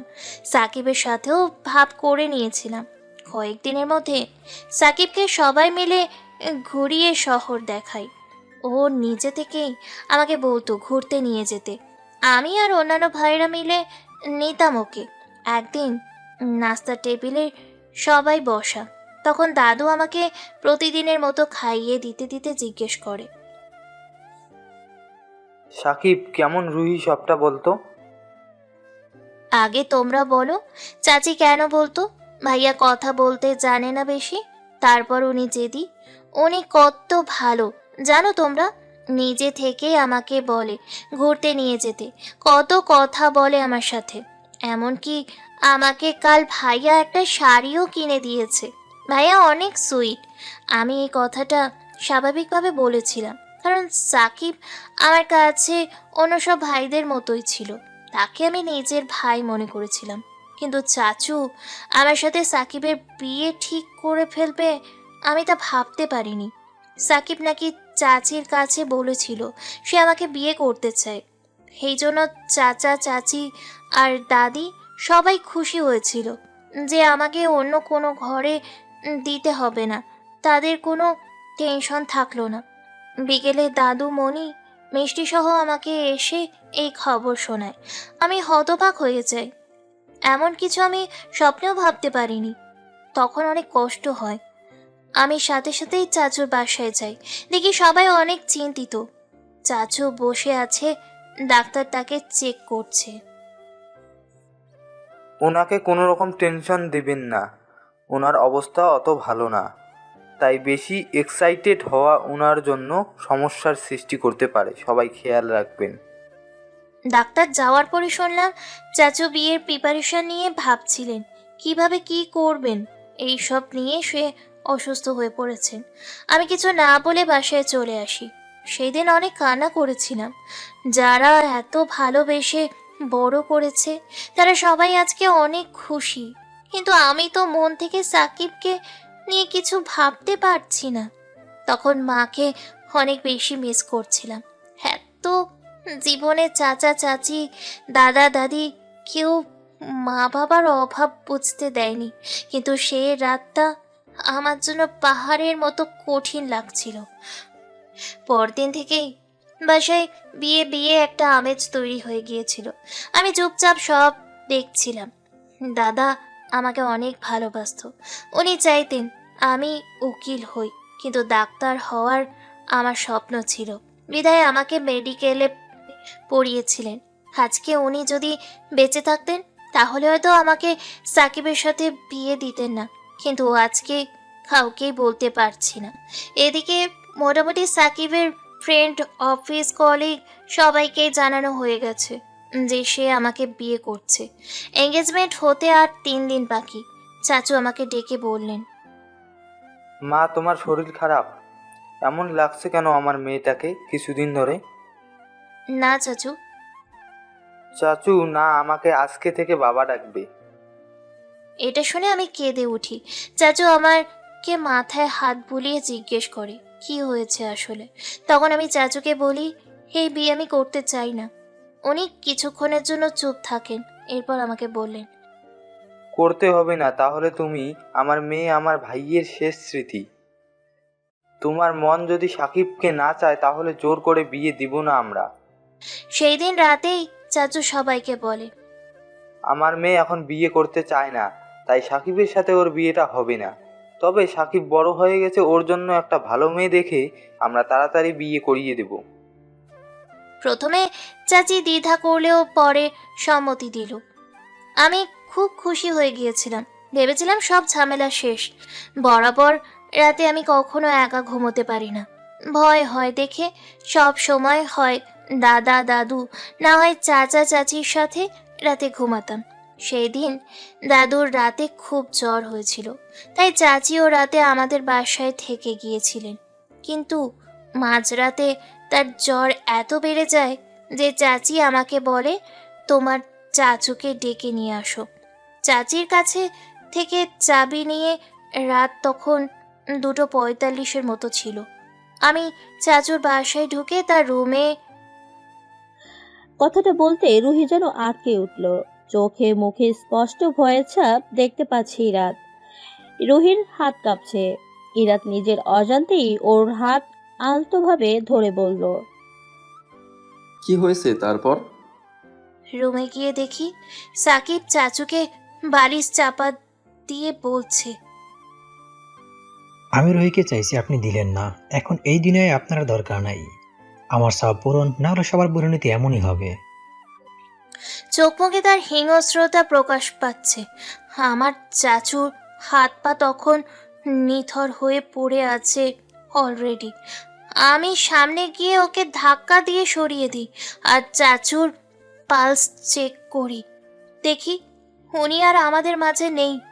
তখনই উঠে সাকিবের গালে একটা চড় লাগিয়ে কাঁদতে কাঁদতে বলি, তুমি মানুষ নাকি পশু? এটা কি করলে তুমি? আমার চাচু। আমি তোকে ভালোবাসি, তোর জন্য মানুষ হয়েছি। আমি সবাইকে এক্ষুনি বলে দিব, তোকে পুলিশে দিব, দাঁড়া।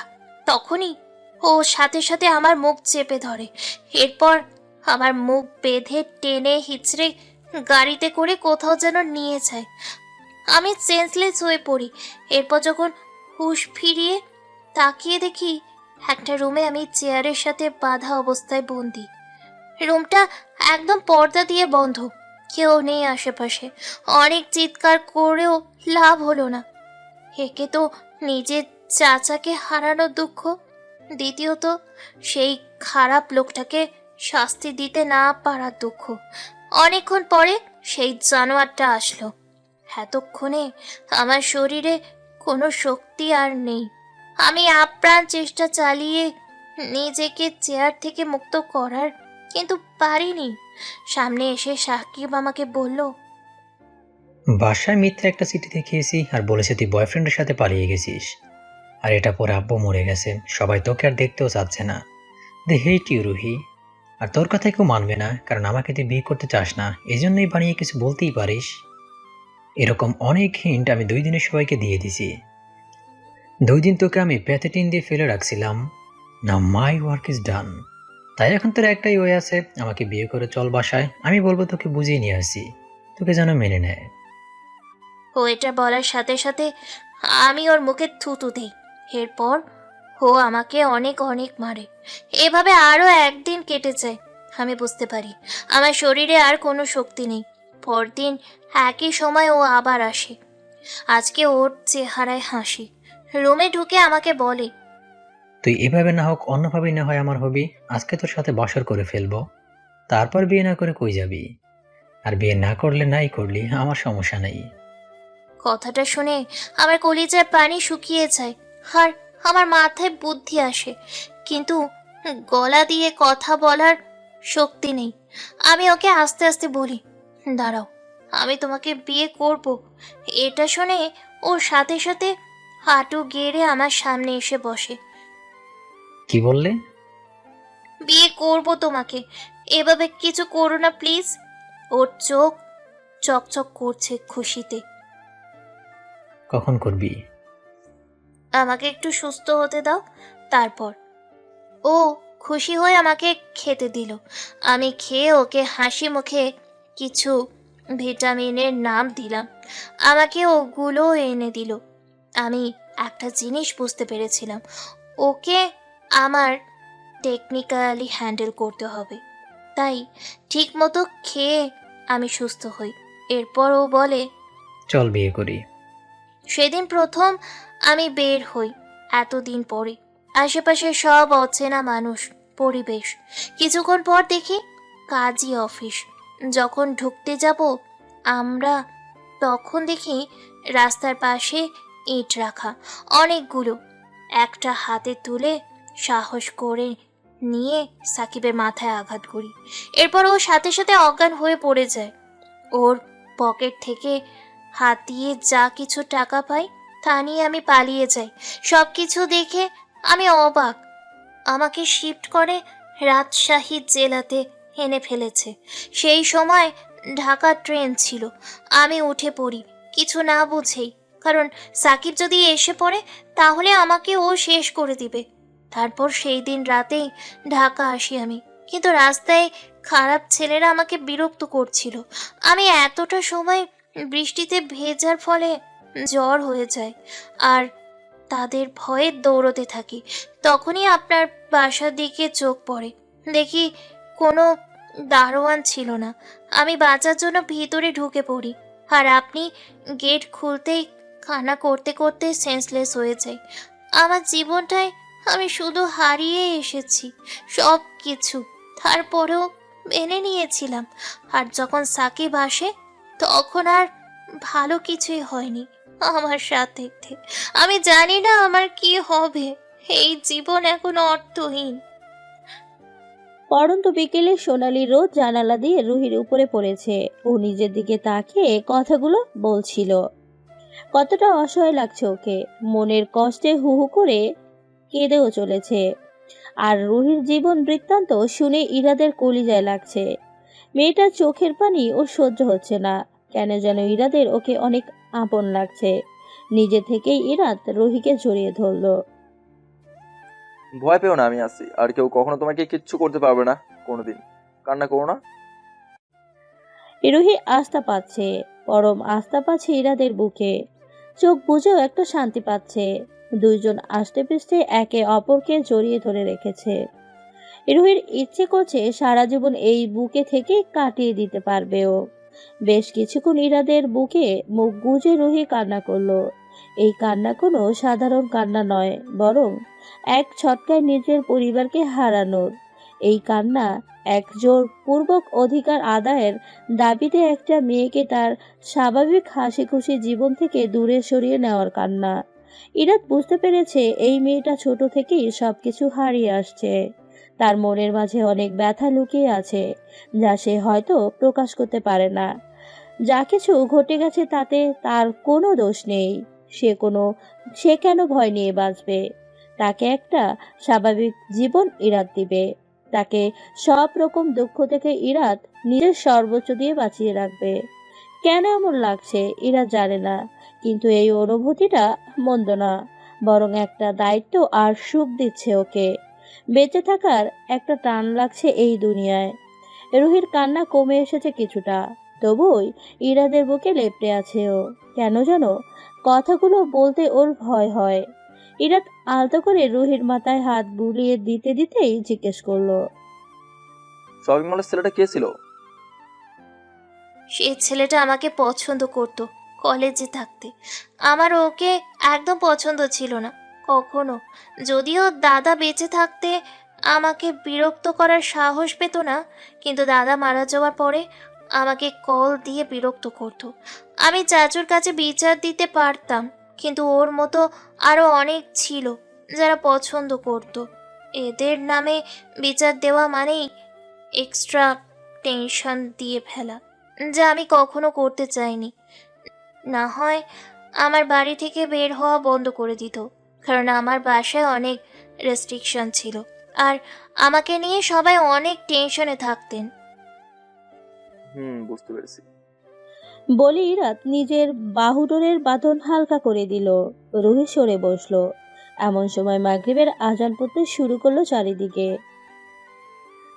ইস, জানান দিচ্ছে, আমরা এখনো শাওয়ারও নেইনি। হ্যাঁ, আমি যাচ্ছি, একেবারে নামাজ পড়ে তারপর তৈরি হয়ে ব্যাগ নিয়ে নামছি। আপনিও ফ্রেশ হয়ে নেন। এই বলে ইরাদ চলে গেল। রুহি আগে উঁচু করে নামাজ পড়ে, তারপর গোসল সেরে এসেছে। একটা লাল রঙের জর্জের শাড়ি পরেছে। ফর্সা ধবধবে শরীরে লাল রং একদম এগুনে তৈরি কোনো পরীর মতো লাগছে। গিশারে হঠাৎ প্রবলেম হওয়ায় ঠান্ডা পানিতে গোসল করার ফলে গালগুলো গোলাপি বর্ণ ধারণ করেছে। কোমর অবধি ভেজা চুলগুলো খোলা অবস্থায় সামনে দিয়ে ডান পাশে এনে রেখেছে, যা আরো বেশি আকর্ষণীয় করে তুলেছে রুহিকে। বেশ মনোযোগ দিয়ে আয়নার সামনে দাঁড়িয়ে বেশ কয়েক মিনিট ধরে ব্লাউজের ব্যাকের হুকটা লাগানোর চেষ্টা করছে সে, কিন্তু কিছুতেই পাচ্ছে না। এমন সময় ইরাদ আসে ওর ঘরে, এমন সুন্দরী দেখে যে কেউ একবার থেমে ওকে দেখতে থাকবে, হোক সে পুরুষ বা নারী। ইরাদ একবার তাকিয়ে চোখ নামিয়ে নিল রুহির থেকে। এই প্রথম রুহিকে শাড়িতে দেখলো সে, তাও লাল শাড়িতে। একদম মনে হচ্ছে বউ বউ। বেশ করে নাকের এক পাথরের বড় একটা স্টোনের নোজপিন, আর নাকের সেই পাশের তিলটা চেহারাকে আরো বেশি উজ্জ্বল করে তুলেছে। কে এই অপরূপা সৌন্দর্য বেশি বৃদ্ধি করেছে তা একটা প্রতিযোগিতা করে হয়তো স্থির করা যাবে না। এরা তাড়াতাড়ি নিচের দিকে তাকিয়ে বলল, হয়েছে আপনার? না, এই হুকটা লাগাতে পারছি না, একটু হেল্প করবেন? ইরাত রুহির ব্লাউজের হুকটা লাগিয়ে দিতে এগিয়ে এলো। ইরাদের ঠান্ডা হাতের স্পর্শ পেতেই রুহি কেমন যেন কেঁপে উঠল। এই হাতের স্পর্শ তো ওর হৃদয়ের স্পন্দন পর্যন্ত বাড়িয়ে দেয়। কেমন যেন লজ্জা লজ্জা লাগে। যখন রুহি তাকিয়ে আয়নায় একসাথে ওদের দেখলো, কেমন যেন পূর্ণতা লাগছে দেখতে। এক হয়ে গেলে কি মন্দ লাগবে ওদের দুজনকে, মনে তো হচ্ছে না। আয়না তো বলছে বেশ লাগছে একসাথে। ইরাত অন্যদিকে তাকিয়ে হুকটা লাগিয়ে দিল। আমাকে নেকলেসের হুকটা একটু লাগিয়ে দিবেন? না চাইতেও রুহির ঘাড়ে গলায় ইরাদের তাকাতে হলো। একটু অস্বস্তি লাগছে, তবুও চেনটা লাগিয়ে দিয়ে পেছনে ফিরে রুহিকে বলল, আজকে ওভাবে জড়ে ধরার জন্য আমাকে মাফ করবেন। হুম, ঠিক আছে। আপনি আস্তে ধীরে রেডি হন, সমস্যা নেই। আমি ব্যাগগুলো গাড়িতে পাঠিয়ে দিচ্ছি ড্রাইভারকে দিয়ে। আমরা একবারেই এসে নামাজ পড়ে রওনা দেব। রুহি আয়নায় নিজেকে দেখছে আর ভাবছে, ইরাদের কত ফর্মালিটি, একদম ঠং। আমাকে ধরেছে বলে সরি বলছে, কিন্তু আমার মনে যে একদম কেঁথে গেছে ও। কোনো পারমিশন ছাড়াই এটা কি ঠিক করেছে? এই অধিকার কি আমি ওকে দিয়েছিলাম? তাহলে সেই হিসেব কে করবে? রুহির জীবনে ইরাদি প্রথম পুরুষ যে ওকে এভাবে স্পর্শ করেছে, আরও স্বেচ্ছায় তা গ্রহণ করেছে। আজকে আয়না এভাবে ব্ল্যাক স্যুটে ইরাদকে ওর সাথে দেখে ও বুঝে গেছে ওদের জুটিতে ও মানায়। মনে হচ্ছে এতদিনে নিজের স্বপ্নের পুরুষের দেখা মিলেছে। এই ছেলেটাকে ছাড়া ওর জীবন চলবে না। ওকে যে নিজের স্বামী হিসাবে চাই রুহির। এই নাটকে নিজেকে ইরাদের স্ত্রী হিসাবে বলতেই ওর এত ভালো লাগছে, তাহলে বাস্তবে এমন হলে কতই না ভালো লাগবে। কথাগুলো ভেবে একা একাই লাজুক হাসি দিচ্ছে রুহি। মন যেন নতুন স্বপ্ন দেখতে শুরু করেছে ইরাদকে নিয়ে। এই স্বপ্ন অনেক বেশি রঙিন, যার গাঢ় রং হৃদয়কে রঙিন করে তুলেছে অদৃশ্য এক রংধনুতে। ঈশান নামাজ শেষ করে রুহি ঘর থেকে বের হলো। বেশ সুন্দর করে সেজেছে আজকে। ছোটি লাল লিপস্টিক, গালে হালকা ব্লাসন, চোখে মাস্কারা, লম্বা সিল্কি চুলগুলো খোলা, নাকে হোয়াইট সেই নোজপিনটাই আছে, গলায় পাতলা একটা চেন, কানে সুন্দর দুইটা টপ পরেছে, এক হাতে একটা ঘড়ি আর এক হাতে একটা হোয়াইট ব্রেসলেট। মেয়েটার স্বাদের ধরন এত সুন্দর, অন্য কোনো ছেলে যদি ইরাদের জায়গায় থাকতো এতদিন রুহির সাথে কাটিয়ে রুহির প্রেমে হাবুডুবু খেত। কিন্তু ইরা তোকে এমন কিছুই বলল না, বরং এত খেয়াল রাখার পরেও একটা দূরত্ব রেখে চলার চেষ্টা করে। রুহিকে বের হতে দেখে একটা স্মাইল দিল ইরাদ, কিন্তু রুহি ইরাদকে দেখছে।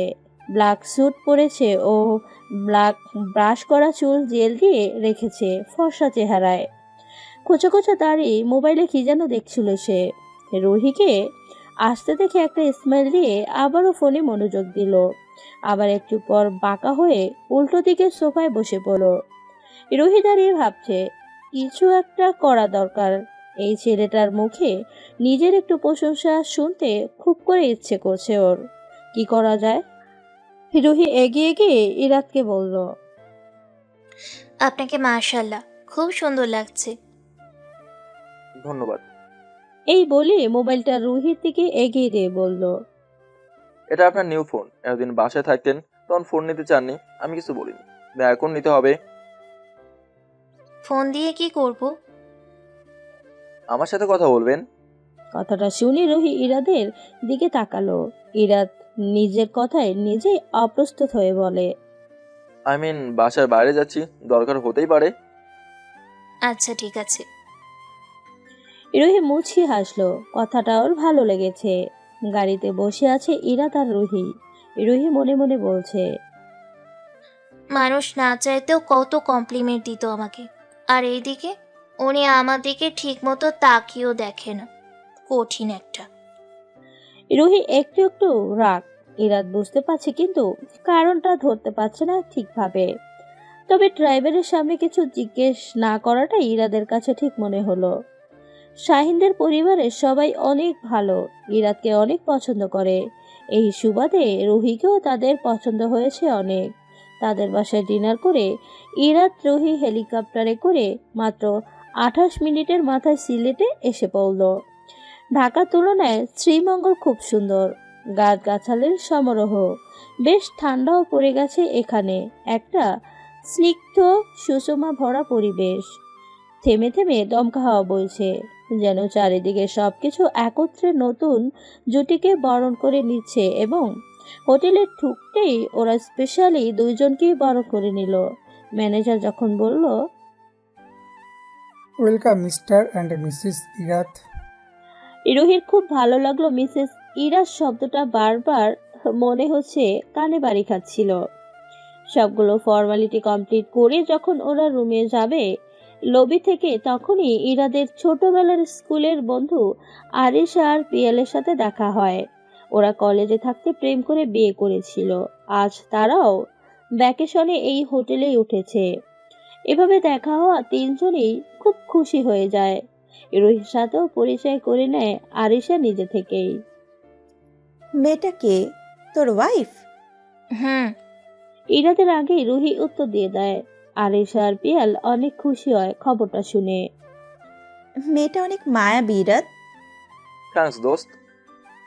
তোরা কোন রুমে উঠেছিস? 504-এ। আর তোরা? হানিমুন সুইটে, রাইট? হুম। তোমার নাম কি ভাবি? আর বিয়ে কবে হয়েছে? আমার নাম রুহি, আজ সকালে। পিয়াল আরিশা একসাথেই বলে ওঠে। ওয়াও, আরিশা শোন, কিছু কথা বলার আছে। এই বলেই পিয়াল এক টানে সাইডে নিয়ে গেল ওকে। কিছুক্ষণ পরে দুজন হাসতে হাসতে বলল, ইরাত, তোদের রুমটা দেখে তারপর আমরা চলে যাই, কি বলিস? ইরাদ বুঝেছে ওরা কোনো দুষ্টুমি করতে পারে, কিন্তু আবার ভাবলো এখন কি বা করবে। মনে কিছু প্রশ্ন থাকলেও ওদের সাথে করে নিয়ে গেল। হ্যাঁ। চারজন মিলেই ইরাদের রুমে গেল। খুব সুন্দর করে রুমটা সাজানো হয়েছে। ফুল হোয়াইট একটা রুম, রাউন্ড বেড, একটা সোফা, টিভি, বার সবকিছুই আছে এখানে। এর উপরে রেড রোজ দিয়ে সাজানো, একদম রোমান্টিক একটা আমেজ তৈরি করে আছে, যে কারোই নেশায় ধরে যাবে এই ঘরে আসলে। পিয়াল ইরাদকে নিয়ে ব্যালকনিতে চলে গেল। ও মাহিরার সাথে ইরাদের ডিভোর্সের কথা জানতো, কিন্তু রুহির ব্যাপারে কিছুই জানে না। তবে এই ব্যাপারে কিছু জানতে না, বরং আর আজকে যেহেতু ওদের ফুলসজ্জা, এই রাতটা যেন সুন্দর করে কাটায় এই বুদ্ধি দিতেই মূলত ইরাদকে পিয়াল এনেছে। আর আরিশা এদিকে রুহির সাথে সোফায় বসেছে। রুহি মাথায় হাত দিয়ে রেখেছে, কারণ রুহির ডিনারের পর থেকেই মাথায় হালকা ব্যথা অনুভব হচ্ছিল। কি হয়েছে ভাবি? আপু, মাথাটা হালকা ঝিমঝিম করছে। দেখি উনি ফ্রি হলে একটা ফ্রেন্সি টেনে খেতে হবে, তাহলে ঠিক হয়ে যাব। আমার কাছেই তো আছে পিঙ্ক মেডিসিনটা না? জি। দাঁড়াও দিচ্ছি। রুহি আরিশার কাছ থেকে নিয়ে মেডিসিনটা খেয়ে নিল, নাম না দেখেই। এবার আরিশা বলতে শুরু করলো, ভাবি, ইরাদকে আমরা ছোট থেকে চিনি। ও অনেক কোমল মনের একটা ছেলে। ওকে কখনো কষ্ট দিও না। ও অনেক ভালো। ভালোবেসে মাহিরাকেও বিয়ে করেছিল। মাহিরা ওকে ছেড়ে যাওয়ার পরে আমরা ভেবেছিলাম ও মনে হয় জীবনটা আর গুছাতে পারবে না। মাহিরা তামিম নামের এক ছেলের সাথে বিবাহিত থাকা অবস্থায় পরকীয়া করত। এমন একটা পাগলের মতো ভালোবেসে যে স্বামী তাকে রেখে শুধুমাত্র ইরাদ ওকে সময় দিতে পারতো না দেখে। জানো, ইরাদের মুখে ওগুলো শুনিনি। মাহিরা নিজেই এই কথা ডিভোর্সের সময় অভিযোগের সুরে বলেছিল। মাহিরার প্রতি একটা নোংরা মনোভাব কারণ না হোক, ইরাদ ডিভোর্সের সময়ও এটা চায়নি। এমন কেয়ারিং ছেলেকে কে ফেলে চলে যায়? যারা ওদের পার্সোনালি চিনতাম সবাই শুধু বলেছিলাম মাহিরার থেকেও যেন আল্লাহ পাক ভালো কাউকে ইরাদের জীবনে এনে দেয়। তোমাকে আল্লাহ পাক পাঠিয়েছে। তুমি ওকে অনেক ভালোবাসা দিও, ও তোমাকে অনেক ভালো রাখবে ভাবি। কথাগুলো শুনে রুহির কাছে ইরাদের ডিভোর্সের ব্যাপারটা পুরো ক্লিয়ার হয়ে গেল। এখন তো ইরাদের ওকে দূরে ঠেলে দেওয়ার কারণটাও মাথায় ঢুকছে। হয়তো ইরাদ ভয় পায়, সম্পর্কের প্রতি হয়তো একটা ভয় বাসা বেঁধে গেছে ওর মনে, কিন্তু রুহির মনে কোনো ভয় নেই আর। ইরাদ ভালো, ওর মনটা ভালো, ও কোনো অন্যায় করেনি, যার ফলে ওর ভয় চলে গেছে। বরং ওই মেয়ে না গেলে হয়তো আজকের এই ইরাদকে রুহি পেত না। আরিশার হাত ধরেও রুহি বলল, আমি আপনার বন্ধুকে নিজে থেকেও অনেক বেশি ভালোবাসা দিয়ে রাখবো, ইনশাল্লাহ অনেক যত্নে রাখবো। তার জীবনে কালো অধ্যায়গুলো ভুলিয়ে দেওয়ার আপ্রাণ চেষ্টা করব। শুনে অনেক খুশি হলাম। আচ্ছা ভাবি, তোমার কি ওর সাথে লাভ এট ফার্স্ট সাইট হয়েছিল, নাকি ধীরে ধীরে প্রেমে পড়েছো? ধীরে ধীরে প্রেমে পড়েছি, আর আজকে বুঝতে পেরেছি তাকে আমি অসম্ভব পরিমাণে ভালোবাসি। এই বলেই রুহি একটা লাজুক হাসি দিল। এরপর রুহি আর আরিশা ফোন নাম্বার এক্সচেঞ্জ করে নিল। এদিকে পিয়াল আর ইরাদ চলে এসেছে। পিয়াল, সময় হয়ে গেছে, এসে পড়ো। যা যা, তোর বউ ডাকছে। কাজ হয়েছে? একদম, এবার চল। পিয়াল যাওয়ার সময় ইরাদকে বেস্ট অফ লাক বলে চলে গেল। রুহি লজ্জায় একদম কুকড়ে যাচ্ছিল পিয়াল আর আরিশার দুষ্টুমিতে। ওরা যাওয়ার পরে ইরাদ রুহিকে বলল, আপনি চেঞ্জ করে নেন। আমি এখন চেঞ্জ করব না, একটু ঘুমাই। তাহলে আমি চেঞ্জ করে আসি, আপনি বিছানায় শুয়ে পড়ুন, আমি সবাই থাকছি। সমস্যা নেই, মাঝে কোল বালিশ দিয়ে দিচ্ছি, আপনি ওপাশে শুয়ে পড়ুন। সোফায় শুয়ে ঘুম হবে না ঠিক মতো। না, সমস্যা নেই। যা বলেছি তাই করবেন। এই বলে রুহি গিয়ে শুয়ে পড়ল। ইরাদ ফ্রেশ হয়েছে সোফায় বসেছে। রুহি কাত হয়ে বিছানায় শুয়ে আছে ওপাশে মুখ করে। ইরাদ ওর দিকে একবার তাকিয়ে অন্যদিকে তাকিয়ে রইল। এমন একটা পরিবেশে এই মেয়েটার সাথে কেমন যেন লাগছে, মনের ভিতর আনচান করছে। রুহির প্রতি ওর একটা মায়া কাজ করে, এটা ইরাদ বুঝে, কিন্তু আজকে ওকে বারবার তাকিয়ে দেখতে ইচ্ছে করছে সেই সকাল থেকেই। বেশ করে বিকেলে সবটা শোনার পর থেকেই মেয়েটার প্রতি যত্ন আর টানটা চক্রবৃদ্ধি আকারে যেন প্রতি সেকেন্ডেই বেড়ে চলছে। মনে মনে নিজেই নিজেকে বলা শুরু করলো, এটা কিন্তু মোটেও ঠিক হচ্ছে না ইরাত। একটা মেয়েকে এইভাবে দেখা ঠিক না। রাতে যখন ও রেডি হয়ে এসেছিল, ঠিক শোকজের গ্লাসে রুহিকেই দেখে যাচ্ছিলি তুই। মেয়েটা যদি বুঝতে পারে তোকে কি ভাববে? বিশ্বাস করেছে তোকে, আর তুই কিনা ওকে লুকিয়ে লুকিয়ে দেখিস। কিন্তু না চাইতেই তো এমন হচ্ছে। ইরা তো ইচ্ছে করে এমন করে না। এসব ভাবতে ভাবতেই মনে হলো, অনেক রাত হয়ে যাচ্ছে, ঘুমাই এখন, বাকিটা কাল ভাববো। লাইট অফ করে ডিম লাইট অন করে দিল ইরাদ। বিছানায় গিয়ে পাশ ফিরে শুয়ে চোখ বন্ধ করতেই বুকে নরম কিছু অনুভব করতে পারলো ইরাদ। তাকে দেখলো রুহি হাত রেখেছে ওর বুকে আর ওর দিকে তাকিয়ে আছে। ডিম লাইটের আবছা আলোতে রুহির চেহারা স্পষ্ট বোঝা যাচ্ছে। ইরাদ কিছু না বলে আস্তে করে হাতটা সরিয়ে দিয়ে অন্য পাশে ফিরতে চেষ্টা করে। তখন রুহি ওকে হাত দিয়ে টেনে ধরে বাধা দিয়ে ঠোঁট বেটকিয়ে জিজ্ঞেস করে, দেখতে ভাল লাগে না আমাকে? অন্যদিকে ফিরছো কেন বলো? রুহির কথা শুনে ইরাদ ভ্যাবাচাকা খেয়ে যায়। চোখ বড় বড় করে তাকায় ওর দিকে। ইরাদকে তাকাতে দেখে রুহি একটা মিষ্টি করে হাসি দিয়ে জিজ্ঞেস করে, বলো না। অনেক রাত হয়ে গেছে, ঘুমিয়ে পড়ুন। পরে, এখন ক্ষুধা পেয়েছে। আচ্ছা, খাবার অর্ডার দিন, ফোন আছে ওই পাশে। আদুরে কণ্ঠে রুহি বলে, এই খাবার না, তাহলে? চুমু খাবো তোমার থেকে। এমনিতেই মেয়েটাকে ইরাদের ভালো লাগতে শুরু করেছে, তার মধ্যে এমন কথাবার্তা একদম ভালো লাগছে না শুনতে। তাই রাগে ইরাদ বলে ওঠে, আপনি আমার স্ত্রী না যে সব উল্টাপাল্টা আবদার করে বসেছেন? কথাটা রুহির এগোতে লাগলো অনেক বেশি। সাথে সাথেই উঠে রুমের বাইরে চলে গেল। ইরাদ অবাক হয়ে গেল, এমন করছে কেন মেয়েটা। নিচে রুহি রিসিপশনে চলে এসেছে। ম্যানেজার, ম্যানেজার, আমার একটা কাজই লাগবে এখন। সরি ম্যাম, বাট কাজে এত রাতে? আমি বিয়ে করব ইরাতকে। লবিতে কয়েকজন স্টাফ আর এক দম্পতি দাঁড়িয়ে আছে। ইরাত রুহির পিছু পিছু চলে এসেছে।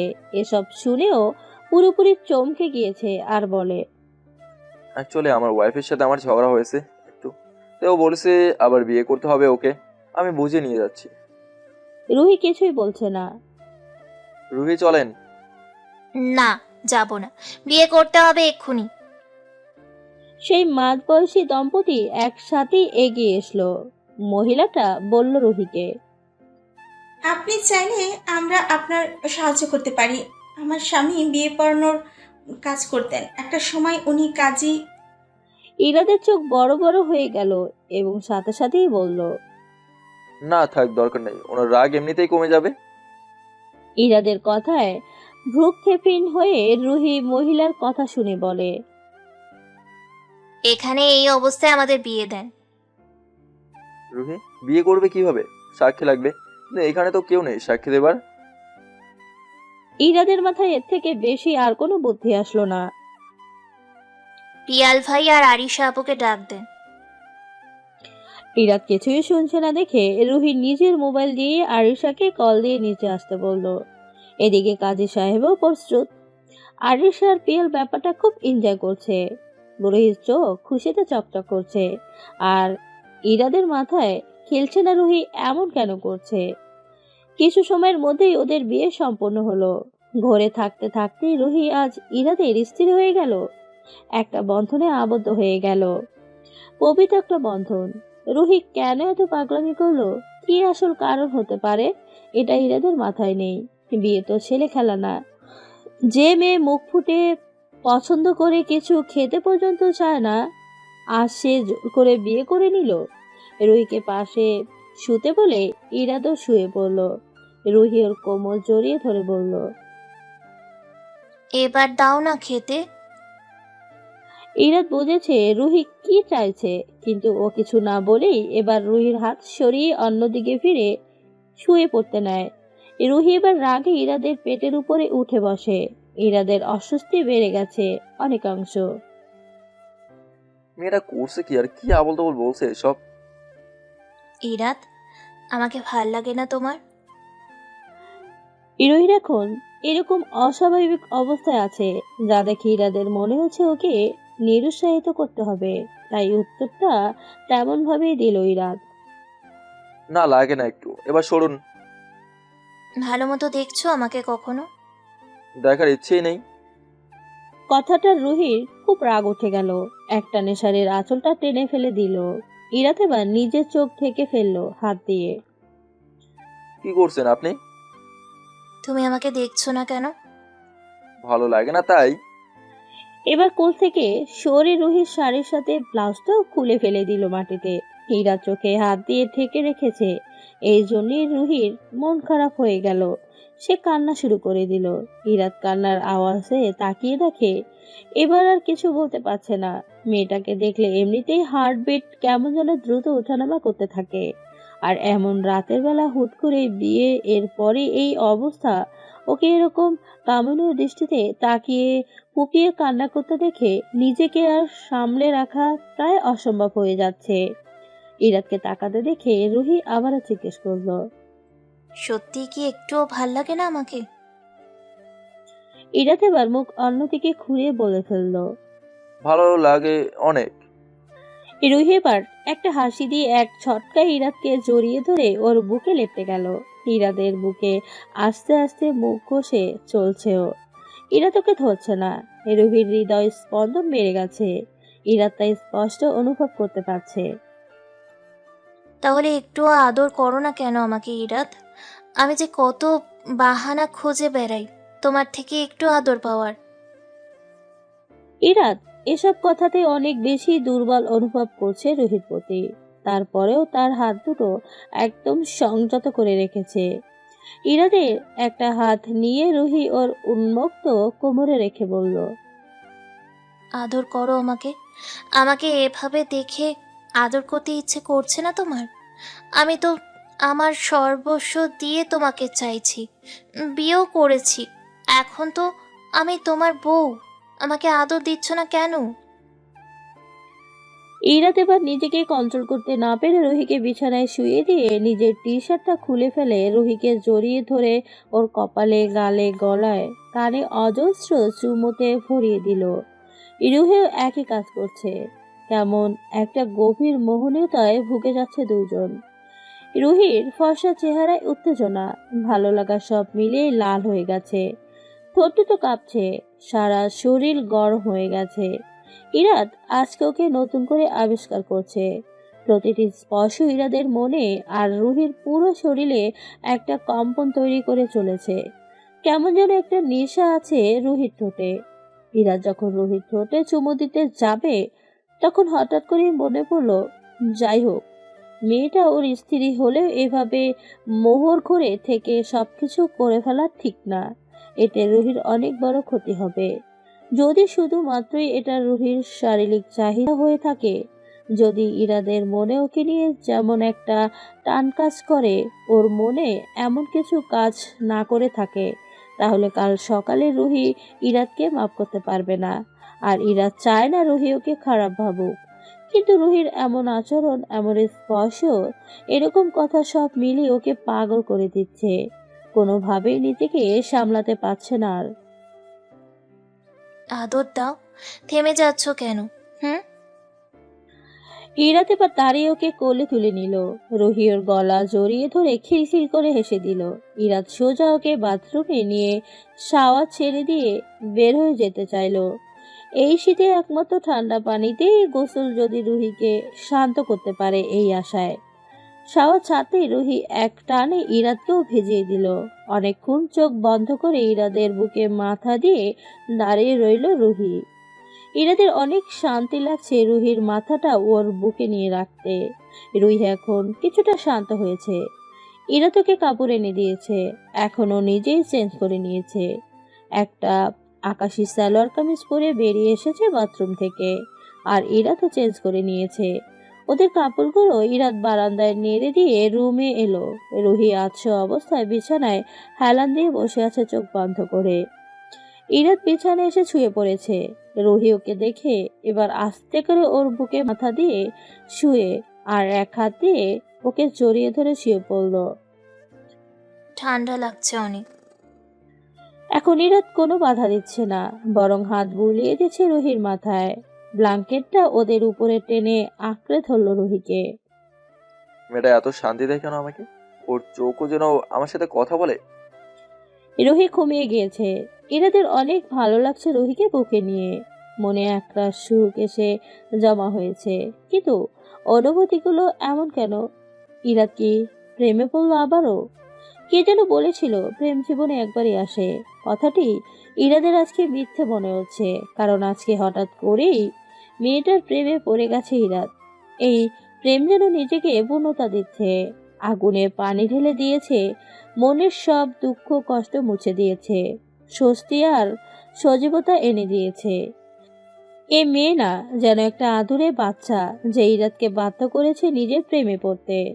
বেশ করে যখন রুহি ঠোঁট জোড়া বাচ্চাদের মতো করে বলছিল, আমাকে তোমার ভালো লাগছে না? কথাটাই অনেক কিছু উপলব্ধি করতে পারলাম যে হ্যাঁ, তোমাকে আমার ভালো লাগে, একটু বেশিই লাগে, যা ভালোবাসায় রূপ নিয়ে নিয়েছে। এসব ভাবতে ভাবতে ইরাদ ও রুহিকে বুকে শক্ত করে জড়িয়ে ধরে ঘুমের রাজ্যে হারিয়ে গেল। 10টার দিকে রুহির ঘুম ভাঙলো। চোখ খুলেই নিজেকে ইরাদের বুকে আবিষ্কার করলো রুহি। ইরাদের ঘুমের মধ্যেও স্মাইল করছে, মনে হচ্ছে খুব আরামের একটা ঘুমে আছে সে। রুহির মাথাটা একদম ঝিমঝিম করছে, আর ওই এই অবস্থায় ইরাদের বুকে শুয়ে আছে। অনেক লজ্জা লাগছে, গায়ের জামাটাও অন্যটা পরা, কিছুই বুঝতে পারছে না। কেমন যেন ভয় করছে ওর। কাল রাতে কি হয়েছে? ইরাদ কি ওকে? না, ইরাদ তো এমন না। তবে কি ও নিজেই? কিন্তু ওর তো কিছুই মনে পড়ছে না, কিছুই মনে আসছে না কেন? রুহি এবার উঠে তাড়াতাড়ি নামাজটা কাজা পরে নিল। ফ্রেশ হয়ে এসে মোনাজাতে কান্না করতে শুরু করলো। ও তো কখনো চায়নি বিয়ের আগে এমন কিছু করতে, কিন্তু নিজেকে এই অবস্থায় দেখে ওর মনে অনেক কথাই আসছে। ইরাদকেও ভালোবাসে ঠিকই, কিন্তু বৈধতা দিয়ে ওকে নিজের সবটা দিতে চায় রুহি। মনের ভিতরে এক অজানা ভয় বিরাজ করছে রুহির। এমন কষ্ট থেকে পরিত্রাণের একমাত্র উপায় হচ্ছে সত্যিটা জানলে। রুহিকে নামাজে কাঁদতে দেখে ইরাদের ঘুম ভেঙে যায়, সাথে সাথেই উঠে বসে। রুহি নামাজ শেষে ইরাদের দিকে অসহায়ের মতো তাকিয়ে জিজ্ঞেস করলো, রাতে কি আমাদের আপনার কিছু মনে নেই? হুম, আমি মেডিসিন খাওয়ার পরে ঘুমোতে গিয়েছি বেডি। এরপর থেকে আর কিছুই মনে আসছে না। আপনি কিসের মেডিসিন খেয়েছিলেন কালকে? নামটা দেখিনি। মাথা ঠান্ডা রাখার একটা মেডিসিন ছিল সম্ভবত। আরিশার ব্যাগ থেকে দিয়েছিল? হুম। ইরাদের আর বুঝতে বাকি নেই সেটা যৌন উত্তেজক কোনো ওষুধ ছিল। রাতের বিষয়ের ঘটনাটা রুহিকে খুলে বলল ইরাদ, কিন্তু এর বেশি কিছুই বলল না। ইরাদ চায় না রুহিকেও বিয়ে করেছে দেখে রুহি জোরপূর্বক স্ত্রীর দায়িত্ব পালন করুক। মন থেকে যদি মানতে পারে তখনই ইরাদ ওকে গ্রহণ করবে, আর যদি রুহি ওকে ছেড়ে যেতে চায় তাহলে ইরাদের কোনো সমস্যা নেই। রুহি খুশিতে লজ্জায় ভয়ে কান্না করে দিল। কান্নার মতো কিছু হয়নি, আপনি যা ডিসিশন নেবেন তাই হবে, সব আগের মতোই আছে, ভয় পাবেন না। রুহি মনে মনে ভাবছে, কাল রাতে যা যা হলো, ইরাদ কি এগুলো মেনে নিতে পেরেছে, নাকি সমাজের জন্য বাধ্য হয়েছে? আমার কি একটা সরি কি বলা উচিত? ইরাদ উঠে বাথরুমে যাচ্ছে এমন সময় রুহি বলে, সরি কালকে রাতের জন্য। ইরাদ রুহির দিকে তাকিয়ে হাসলো, তারপর চলে গেল। এই হাসির অর্থটা কি, আর কেনই বা এত সুন্দর হাসি এই ছেলেটার? একদম কলিজায় লাগে রুহির। ইরাদ ফ্রেশ হয়ে এসেছে, রুহি বারান্দায় বসে আছে, ওদের কফি চলে এসেছে। কফি হাতে রুহির কাছে গেল ইরাদ।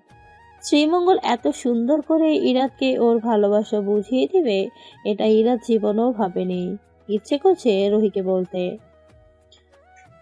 ভালোবাসি, ঝড়ের রাতে আগত হুড় পড়ি, অনেক ভালোবাসি তোমাকে, আমার হয়ে থাকবে আজীবন। কিন্তু রুহির মনের খবর না জেনে যে কিছু বলতে পারছে না ইরাদ। আর এদিকে কফিতে একবার রুহি চুমুক বসাচ্ছে, আর অন্যদিকে ইরাদের দিকে তাকিয়ে ভাবছে, দিনে দিনে তো তোমার প্রেমে পাগল করে ফেলছো মিস্টার ইরাদ। তোমার মনে একটা ছোট্ট জায়গা দিবে আমাকে? প্রেম ক্রমশই দুইজনই মনের বেড়ে চলছে। নিখাত ভালোবাসা তৈরি হয়ে গেছে। বিয়ে হয়েছে ঠিকই, কিন্তু কাজ করছে একটা জড়তা। প্রেমটা কি তাহলে বিয়ের পরেই হবে ওদের? রুহি আর ইরাদ দুজনেই ভাবছে অপর পাশের মানুষটার। বাম পাশের ছোট্ট হৃদয়ে কি একটুখানি জায়গা পাওয়া যাবে? নতুন দিনের সূচনায় আজকে একজোড়া নতুন পবিত্র প্রেমিক জুটির জন্ম হলো। বৈধ প্রেম। সামনে ভাগ্যে কি রেখেছে তাদের জন্য এর কোনো আভাস নেই। মনে আছে একরাশ ভালোবাসা আর একসাথে ভালো থাকার একটা অদম্য ইচ্ছে। আমার মতো একটা মেয়ে জোরপূর্বক বিয়ে করতে পারে এক রাতের মধ্যে। মনে মনে কথাটা বলে রুহি শিউরে ওঠে। সোফায় পা তুলে বসে রুহি চকলেট খাচ্ছে। ইরাদ গোছলে গেছে, একটু পর ওরা ঘুরতে বের হবে। এমন না যে ইরাদের সাথে বিয়েতে রুহির মন খারাপ বা এটা খারাপ লাগছে, কিন্তু ওর বিয়ের সময় কোনো কথাই তো ওর মনে পড়লো না। এটা কি ঠিক? বিয়ে নিয়ে মেয়েদের কত কত শত প্ল্যান থাকে, আর রুহির নাকি একটা ছবিও নেই। তবে এরা তো স্বামী, যার সাথে কাল পর্যন্ত কোনো সম্পর্ক ছিল না, আর সেই ছেলেটাই রুহির সাথে সব থেকে পবিত্র একটা সম্পর্কে আবদ্ধ হয়ে গেছে। এটা ভেবে যেন রুহির চেহারায় চমকে বেড়ে গেছে সকাল থেকে। আরিশা কল দিল রুহিকে। Hi newly wedded bride. Hi আপু। শোনো, তোমার হাতে কাল মেহেদি দেখিনি, আজকে কিছু ইনস্ট্যান্ট মেহেদি পাঠিয়েছি। লাস্ট টাইম ইন্ডিয়া গিয়ে তোমার ভাইয়া আর আমি কিনে এনেছিলাম। ওগুলো অলরেডি ডিজাইন করা, তুমি জাস্ট ডিজাইনটা হাতে বসিয়ে দিলেই হয়ে যাবে 5 মিনিটে। আপু কি দরকার ছিল কষ্ট করার? ইস, যা বলো না, কষ্টের কি হয়েছে? তাড়াতাড়ি বউ সেজে আসো সুন্দরী তমা। আচ্ছা আপু, রাখছি। রুহির খুব লজ্জা লাগছে। ইরাদ ফ্রেশ হয়ে এসে গেছে। গ্রে কালারের প্যান্ট, হোয়াইট শার্ট দেখতে একদম সুপুরুষ। কোনো মেয়ের স্বপ্নের পুরুষ এমনটাই হয়তো কল্পনায় থাকে। আজ রুহির কল্পনা সত্যি হয়ে গেছে। রুহি খাটে বসে হাতে মেহেদি লাগাতে ব্যস্ত, আর ইরাতকে দেখছে চুপি চুপি ড্রেসিং টেবিলের আয়নার মাধ্যমে। ইরাত রুহিকে দেখে হাসছে মিটিমিটি। রুহির যে সাজগোজের এত শখ তা ইরাত জানতই না। কাল যদি রুহিকে অমন সুন্দর করে সাজতে না দেখতো, সাজে যদি কেউ দক্ষ না হয় তাহলে এত সুনিপুণভাবে কেউ রেডি হতে পারে না। আজ কথা খুব একটা মুখে না হলেও দুইজন দুইজনের পাশে থাকাটাই বেশি স্বাচ্ছন্দ্য উপভোগ করছে। দুইজনেরই চেহারা দেখলেই যে কেউ বুঝতে পারবে। আর সকাল থেকেই চেহারায় নূর বেড়ে গেছে ওদের। মানসিক শান্তি থাকলে যে চেহারায় নূর বাড়ে তার জলজান্ত প্রমাণ এই দুটা মানুষ। রুহির কথার মাধ্যমেই ভাঙলো ওদের মনতা। এই যে শুনুন, জি। কোথায় যাব এখন? চা বাগান দেখবেন আজ, নাকি হাম জলপ্রপাতে নিয়ে যাব যদি চান? রুহির চোখ জল জল করে উঠল। সত্যি আমাকে হাম জলপ্রপাত দেখাতে নিয়ে যাবেন? নিয়ে যাব। আজ যাবেন? উৎসাহিত কণ্ঠে রুহি বলল। হ্যাঁ হ্যাঁ, আমি যাব আজকেই। ঠিক আছে, চলুন তাহলে। রুহি লাগেজ খুলে যেন ওর মন খারাপ হয়ে গেল, কারণ বেশিরভাগ শাড়ি নিয়ে এসেছে ও, আর কিছু সেলর কামিজ। যা পরে ও কিভাবে যাবে জলপ্রপাতে? ইরাত রুহির গাল ফুলানো দেখে বুঝে গেল সে এখন কি নিয়ে চিন্তা করছে। ইরাত একটা প্যাকেট বের করে রুহির হাতে দিয়ে বলে, এটা পরে নেন আজকে। রুহি প্যাকেট খুলে দেখে একটা গাঢ় কমলা রঙের টি শার্ট, বেগুনি প্যান্ট আর বেগুনি জ্যাকেট। রুহির খুশিকে দেখে। কাল তো আমরা এগুলো কিনিনি, কখন নিলেন? কালই নিয়ে এসি, যখন আপনি আন্টির সাথে কথা বলছিলেন। আরও কয়েকটা সেট আছে, চাইলে অন্যটাও পড়তে পারেন। হুম, এটাই পরবো আমি। নিচে লবিতে ইরাত, রুহি, পিয়াল, আরিশা, তানিয়ার নিপুণ একসাথে হলো। তানিয়ার নিপুণ পিয়াল আরিশার ফ্যামিলি ফ্রেন্ডস যথেষ্ট মিশুক। আদৌ সবাই মিলে একসাথে জুটি পাতা একটি কুড়ির দেশ সিলেটের শ্রীমঙ্গলে মৌলভীবাজারের কমলাগঞ্জ উপজেলায় রাজকান্দানির হাম্মাম জলপ্রান্তে যাবে। ওরা পাঁচজনই আগে সিলেটে এসেছে, কিন্তু রুহির প্রথমবার সিলেট ভ্রমণ এটা। ও কিছুই জানে না এই সম্পর্কে। পিএলের পরিচিত একটা জিপ আছে, ওরা সেটাই ভাড়া করে পানসি রেস্টুরেন্ট থেকে বেশ কিছু খাবার দাবার নিয়ে বের হলো শ্রীমঙ্গলের বিখ্যাত সব চা বাগানগুলোর মাঝে দিয়ে। ওরা সবগুলো পথ পাড়ি দিচ্ছিল। এতটা প্রাকৃতিক সবুজ শ্যামলা সৌন্দর্য দেখে প্রায় সবার মন ভালো হয়ে গেল, কিন্তু রুহি দেখছিল একদম বিস্মিতভাবে সবকিছু। এত সুন্দর লাগে কখনো দেখেনি। ওর চোখে মুখে প্রশান্তির ছাপ দেখাচ্ছে। সবাই তো সবার মতো ব্যস্ত, কিন্তু এরা শুধু দেখছে রুহিকে, ওর বউ এই মেয়েটা। দুনিয়ার পেজ ঘোর গোলক দাদা সব কিছু থেকে দূরে যায় মন। এই বাচ্চা মেয়েটা যত মায়া লাগাতে পারে তা মনে হয় বিরল। যখন ওরা ট্রাকিংয়ের রাস্তায় এসে থেমেছে, তখন রুহি ইরাতকে জিজ্ঞেস করে, এসে গেছি আমরা, কিন্তু হামাম জলপ্রপাত দেখতে পাচ্ছি না কেন? রুহির কথা শুনে সবাই হেসে দিল। ইরাত তখন মুচকি হাসি দিয়ে বলল, আরও পথ বাকি, এখান থেকে ট্রেকিং শুরু হবে। আরো বাকি? কতটুকু? এইমাত্র শুরু হলো আসল রাস্তা যাওয়ার। বলে আরিশা হেসে দিল। রুহি কিছু বুঝতে পারল না, সবার সাথে হাঁটা শুরু করলো। কিছু তো যাওয়ার পরে তানির পায়ে চোখ ধরলো। রুহির চোখে পড়লো, ও এক চিৎকার দিল। এটা দেখে পিয়াল সাথে সাথেই লবণ বের করে দিল। নিপুণ পিয়ালের হাত থেকে লবণ দিয়ে তানিয়ার পায়ে দিয়ে দিল। এদিকে রুহি ভয়ে পুরো শেষ।